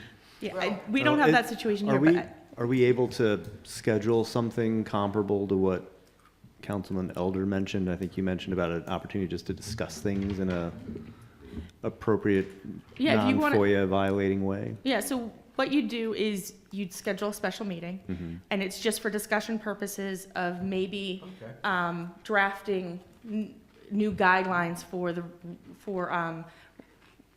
and maybe, if you don't like the idea, like, these are the regulations for renovations, these are the regulations for additions, and these are the regulations for new construction. And you just start brainstorming ideas and So we what can you're start looking saying, at you that. know, I hear you saying too, Yeah. and it seems as though this is not just a problem in the historic area. If you go to the beach, they're building Beach is already wrecked. massive houses where a little cottage used to be. It's turning. They're building a glass palace that crosses the front setback line. I know, kind of fun. Why is The that difference allowed? is we are an I don't know which identified historic district. But maybe And we It's called could the help- glass spot. We'll lose that if So we again, it sounds like we need a special meeting, so everybody's gonna email me tomorrow morning. You all have now homework, email me tomorrow morning. Pick a date at the end of the month, and a time that you think's gonna work. If you wanna meet at 6, perfect. If you wanna meet during the day, I know some people work, you let me know. Give me a couple of options, I'm gonna see what we can do, and we'll put like just a special meeting just to discuss potential changes regarding size, massing, scale of additions and new construction. And would we have the Board of Adjustment there? No, I think this one, we're This just is gonna just- talk about this, Okay. and then we'll deal with that one at a different time, because then you're not overwhelming, and, because I think this is a massive discussion, no pun Well, intended. it's two different subjects, but. Yes. But what I think we've noticed, I know I have, and I spoke to the chair, Rick Reynolds, is the fact that there's been a run of historic district houses going to the Board of Adjustment because they want to build into the setback. It's just, you know, for a while, it seemed like it was every month. Yes. Okay, I go to the board, I'm like, I don't remember all of, I know about 2 that I can think of, maybe 3. Most of them are not typically in the historic district. Well, there We were get 3 in the historic district, you know. One was Market, one was the other house on Park, and I think there was a third one. And, So- but the interesting thing is that there haven't been, you know, and all of a sudden, there was like, every It's so many. because we're now seeing new owners buying houses wanting to have first floor There's living a as lot well. of out of town, out of state. Don't go there. No, no. Don't. And that's We all just have well and new good, but owners. if you want a Fox Run Let's not house, go you there. should move to Fox Run. This Yeah. is a historic district. Well, So, I think that's again, where I we think- need to be clear about Correct. what our, 'Cause what's I think- acceptable in the historic district and what's not. Correct. I think if you get down your scaling and massing about additions and new construction, that will impact the size of buildings you're starting to see. And maybe then somebody can't go to their 60 or 55% lot coverage because of what the regulations are in the historic district. And I think that's where you have a better chance of getting what you want to see. But And they're I just- think You need massing to and amend your materials we need to Why can't- regulations. Why can't they still, no matter what we write, They can, they can still go to the BOA and want to be able to build higher or wider or whatever. That doesn't change the ability of people to go to the BOA. So again, I'm talking about 2 different things. I'm talking about the scale and massing that you have much more control over. Now, if somebody has a 30-foot wide lot, you usually do need some type of relief from a setback because Why? you're gonna build a 14-foot wide house. I know we have one, but that's very unusual. I mean, all over the, yeah. do it in there's- DC. Yeah, I my understand condo's that, 14 but- feet. Well, it's one thing to have a 25-foot wide lot, generationally, come down through your family, and then go in and ask for a hardship. But to walk in from DC or whatever, buy a place, and then apply for a hardship the following week, that's ridiculous. And not You everybody- knew what you bought. Again, Grit and Ferris you never have, does that, you have to meet certain criteria for the Board of Adjustment. They do not Yeah. approve Why? everything. They do approve some, but they don't approve everything, just like H Park. They listen and they make a decision based on the information provided to them. So, So this Everybody special has meeting would be homework. open to the public, of course it Absolutely. will. open to designers, architects, and others Everybody? who might actually be interested in hearing some of the discussion. Your deliberation on discussion about changes, potential changes to the scaling and massing for additions and new construction. does that require public comment? It does, but you Sure, should no, not I be just wanted to say, it's talking not a back and forth. It's not a back and forth. Because every meeting you have to take public comment. Sure. Yeah. So And if the I were to public attend, comment can be in Public writing. comment. I mean, Well, that's the whole absolutely. purpose of having a public meeting. is to Right, get no, I just, input. no, I understand. I just, Yeah. I know sometimes there's public comment and we can't respond and Yeah, things of you that should nature. actually never respond back to public comment. Right. And it's something we need to get Why? included. Why? Because it's public comment. They're providing their comment. It's not for us to tell them what's right or wrong. Now, if there's something factually wrong, usually you want to get that corrected, but you're just in the listening mode to take that information in. Before we move off the massing, I have a quick question for Kevin. So we're just for researching towards that meeting. When we're talking about massing, so are we talking also sometimes about the shape of the building or the shape of Yes, the? form Okay. is part of that. So, I won't talk about any particular applications, but, boxy is the word. We, So they're came all up with big boxy. box. They're all Yeah. big boxes now. And that's form. And you look around historic district of Lewis, do you see big box houses from the 1800s, 1900s? No. That wasn't part of the structure. Now, if that's all it was, well, yeah, that would be perfectly okay, but it's not consistent with the historic district. And we have been very, very focused on streetscape, standing there looking at the front of the house. And the guidelines from the Secretary of Interior say, no, we're talking about the district. We're talking about the historic district. And, all right, so it's different in a city where you may have historic district, where you've got 10-story buildings and residential. We don't, by and large. We've got residential. We do have things that are different, like Ship Carpenter Square's a bit different than the rest of it. But then you would consider things then in there according to what's in Ship Carpenter Square, not according to what's over on Railroad Avenue. But by and large, our historic district looks a lot alike Yeah, it does. around. Are there examples of towns that have tried to control mass?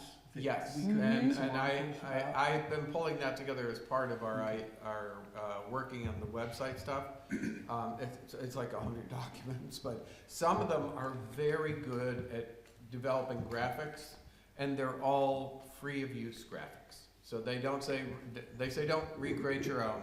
These are open to the public, so I can bring some of that to show you. So again, everybody has homework. Send me Gotcha. about 14 days out, because I need at least 7 days to. Thursday's good?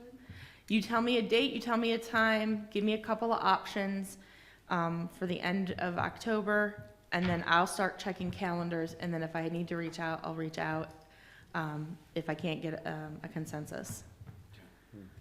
So a special meeting. And note our availability, correct? Yeah. Yes, Well, tomorrow, that's what yes. you're doing. Yes, Giving you're just their- gonna give me Can availability. you make a comment about the memo today? Finance Committee is working, trying to get a plan, a 5-year plan on financial obligations and kind of plan ahead. And I think that was the rationale behind the memo that was sent today. Was it letting them know about trying to develop a 5-year plan? Or yesterday. Yesterday. Yes, I got that. I got that. Okay, is that all tied into the finance, or is that just you trying to plan ahead, or? So the finance is a little bit different and not on the agenda, so, but It's this not on is the really agenda, yeah. under ordinances that you guys have been talking about for a while, that it's like, okay, let's get our hands dirty and let's start diving in, and this topic just seems to keep popping up to the top. This is something I think the commission can do, if you guys want to create a subcommittee to start working on, a couple people start working on drafting some ideas with staff. We are happy to do that, but that doesn't really impact Okay, their I didn't know budget. if they were Yeah. tied together in any way. You're just trying to look ahead. Mm-hmm. That's good. Yeah. Next one is the D5, is that the next? yard sign. Okay, there's the yard sign. Woohoo! Looks great. Awesome. I love it. That is Check the spelling, we're good. Did you spell architectural Stunning. right? Architectural, yeah, they did. I was like- Architectural. I'm just teasing. Right, okay. I read it into my head like 5 times, and then even today I was like, nope, so we've got them, and we will start using them for the November meeting. I think that's very exciting and a move forward. Yeah, I think they came out really nicely. So, but we weren't able to post them. No, Because we picked them up yesterday, Okay. Yeah. so there was no way to post them for today's Will they meeting. be posted for the next meeting? Yes, They will be And out for the And so November will they be meeting. posted on every applicant property? yes, Okay. yep. So the two that we're moving from tonight to November would have a sign. Excellent. Yep. Thank you. So if you want, since we're talking about yard signs and meeting dates, when would you like to meet in November? Your normal meeting is the 7th, that is return day. City Hall closes at noon. Well, we have to meet the following week. We can't meet less. Right. Does the 14th work? Yep. All right, I'm counting heads. Maybe. Maybe. Yes, all right, I got enough for a quorum. So this is November? November 14th. The deadline is not moving, the deadline is staying the same. And then everything will be, so yellow signs will start popping up in the 5th or 6th of November for that meeting. Probably the 6th, since we're closed on the 5th. Yeah. It is on my calendar. All right.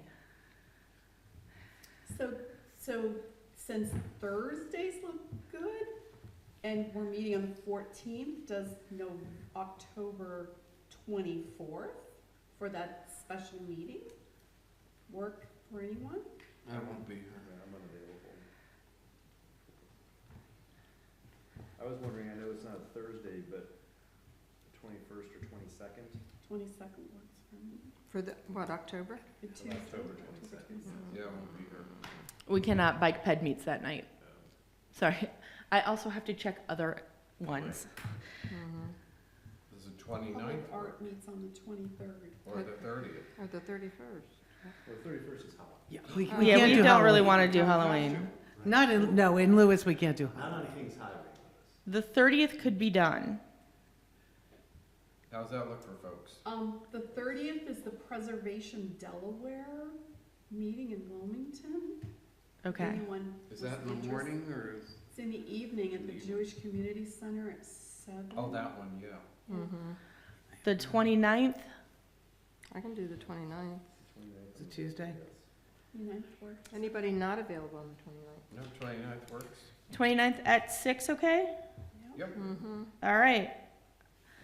Unless we can we do it during the day? No? You can, I just know people work, so I just Yeah, try to be getting the respectful. public is important. Yeah. Okay. And where?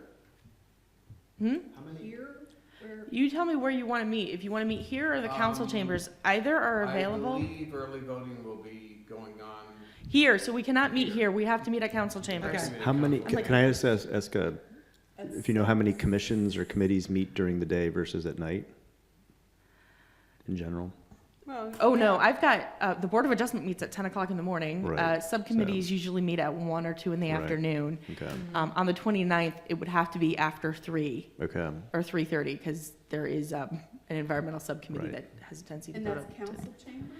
council chambers. It'll be 6 o'clock on 29th. 29th. All right, thank you. That's gotta be the fastest a group of people came up with a date and time ever. yeah, I'm glad you started that, Deb, because I was thinking the same thing. Could take a week before we'd have any decision. And might I ask, so to prepare, the question of having an applicant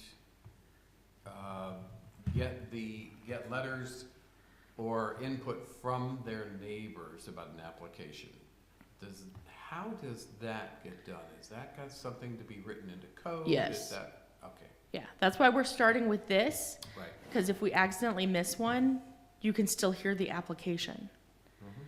So, Boy, did we see a good example of letters tonight. Yeah, we did. Yeah. That was a Yeah. form letter that was adapted, but But that's yeah, okay. but they sent that themselves. Right. The city Yeah. doesn't actually send any, city will do yellow signs, the city will do ads in the newspaper. City does not send letters to residents. The applicant is responsible for doing that. But so, for Even when example- demolition, even for demolition? The Well, applicant- actually, the code requirement for demolition is a legal notice in the newspaper and a yellow sign. There is not a requirement for noticing the property owners. So again, 29th, 6 Even p.m., with because we are now asbestos officially stuff. off topic and off the Yeah, agenda should be. to Oh, that discuss. was yard sign code of related. Ish. We'll talk about form, massing, scale for addition and new. How defined does that agenda have to be? It's going to be vague. Good. Vague That's what I was about hoping you were gonna say. form, massing, scale. Right. So good, we want okay. to hear the public's input, so Well, you want it to again, be open enough So for them. this to do meeting's that. really for you guys to discuss, Mhm. and then at the end, the public can provide comments. Provide comments, sure. But this is really kind of put your thinking caps on. If you have anything that you want to send for others, like examples, send it to me. I'll make sure it gets out before we Okay. need to. Examples of other code Other places? codes. Yeah, funny. Yep, anything you think of. Okay. D6. Oh. Update on the endangered building list? I do not have one. Yay, that's done.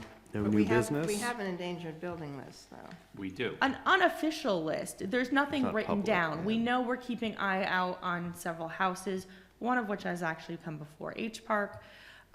So we keep an eye out on them. Okay, no new business that I'm aware of. Chair and Staff staff. report is there. Okay, we had two. First was 104 Second Street. This got bounced around a little bit. They finally got us additional information. They'll be installing a double leaf gate across the driveway and a single leaf gate across the entry path. This was approved after additional information was provided and teeth were pulled to get it. Second item was 302 Second Street, a 24 by 36 wall sign hung perpendicular to the building face was approved. Okay. Although I believe that address may be incorrect. Oh, really? Yes, that should be 302 Savannah Road. Ah, I was gonna say, Okay, I was I'm trying to think wondering of where that. that would have been. Yeah, 302 Second Street. Thank you for saying that. Yeah, we get Yeah. creative. And, Yeah. yeah, That's why I had that look at my face, is like, what? I missed it when I reviewed the, Yeah, it's always easy to do. Well, thank you, everybody. Oh, I guess we have to, Is there a public? is, any public comments? Any You have- public comments? Zoom. No, everybody gave up on us. There's still a few people with on us. Zoom. There's 4 people on Zoom, Right, good. but nobody has raised their hand. Right. Okay, all right, Well, I make a motion that we adjourn the meeting. I second that. all right, all in favor? Aye. Aye. Welcome back, Joe. Thank you.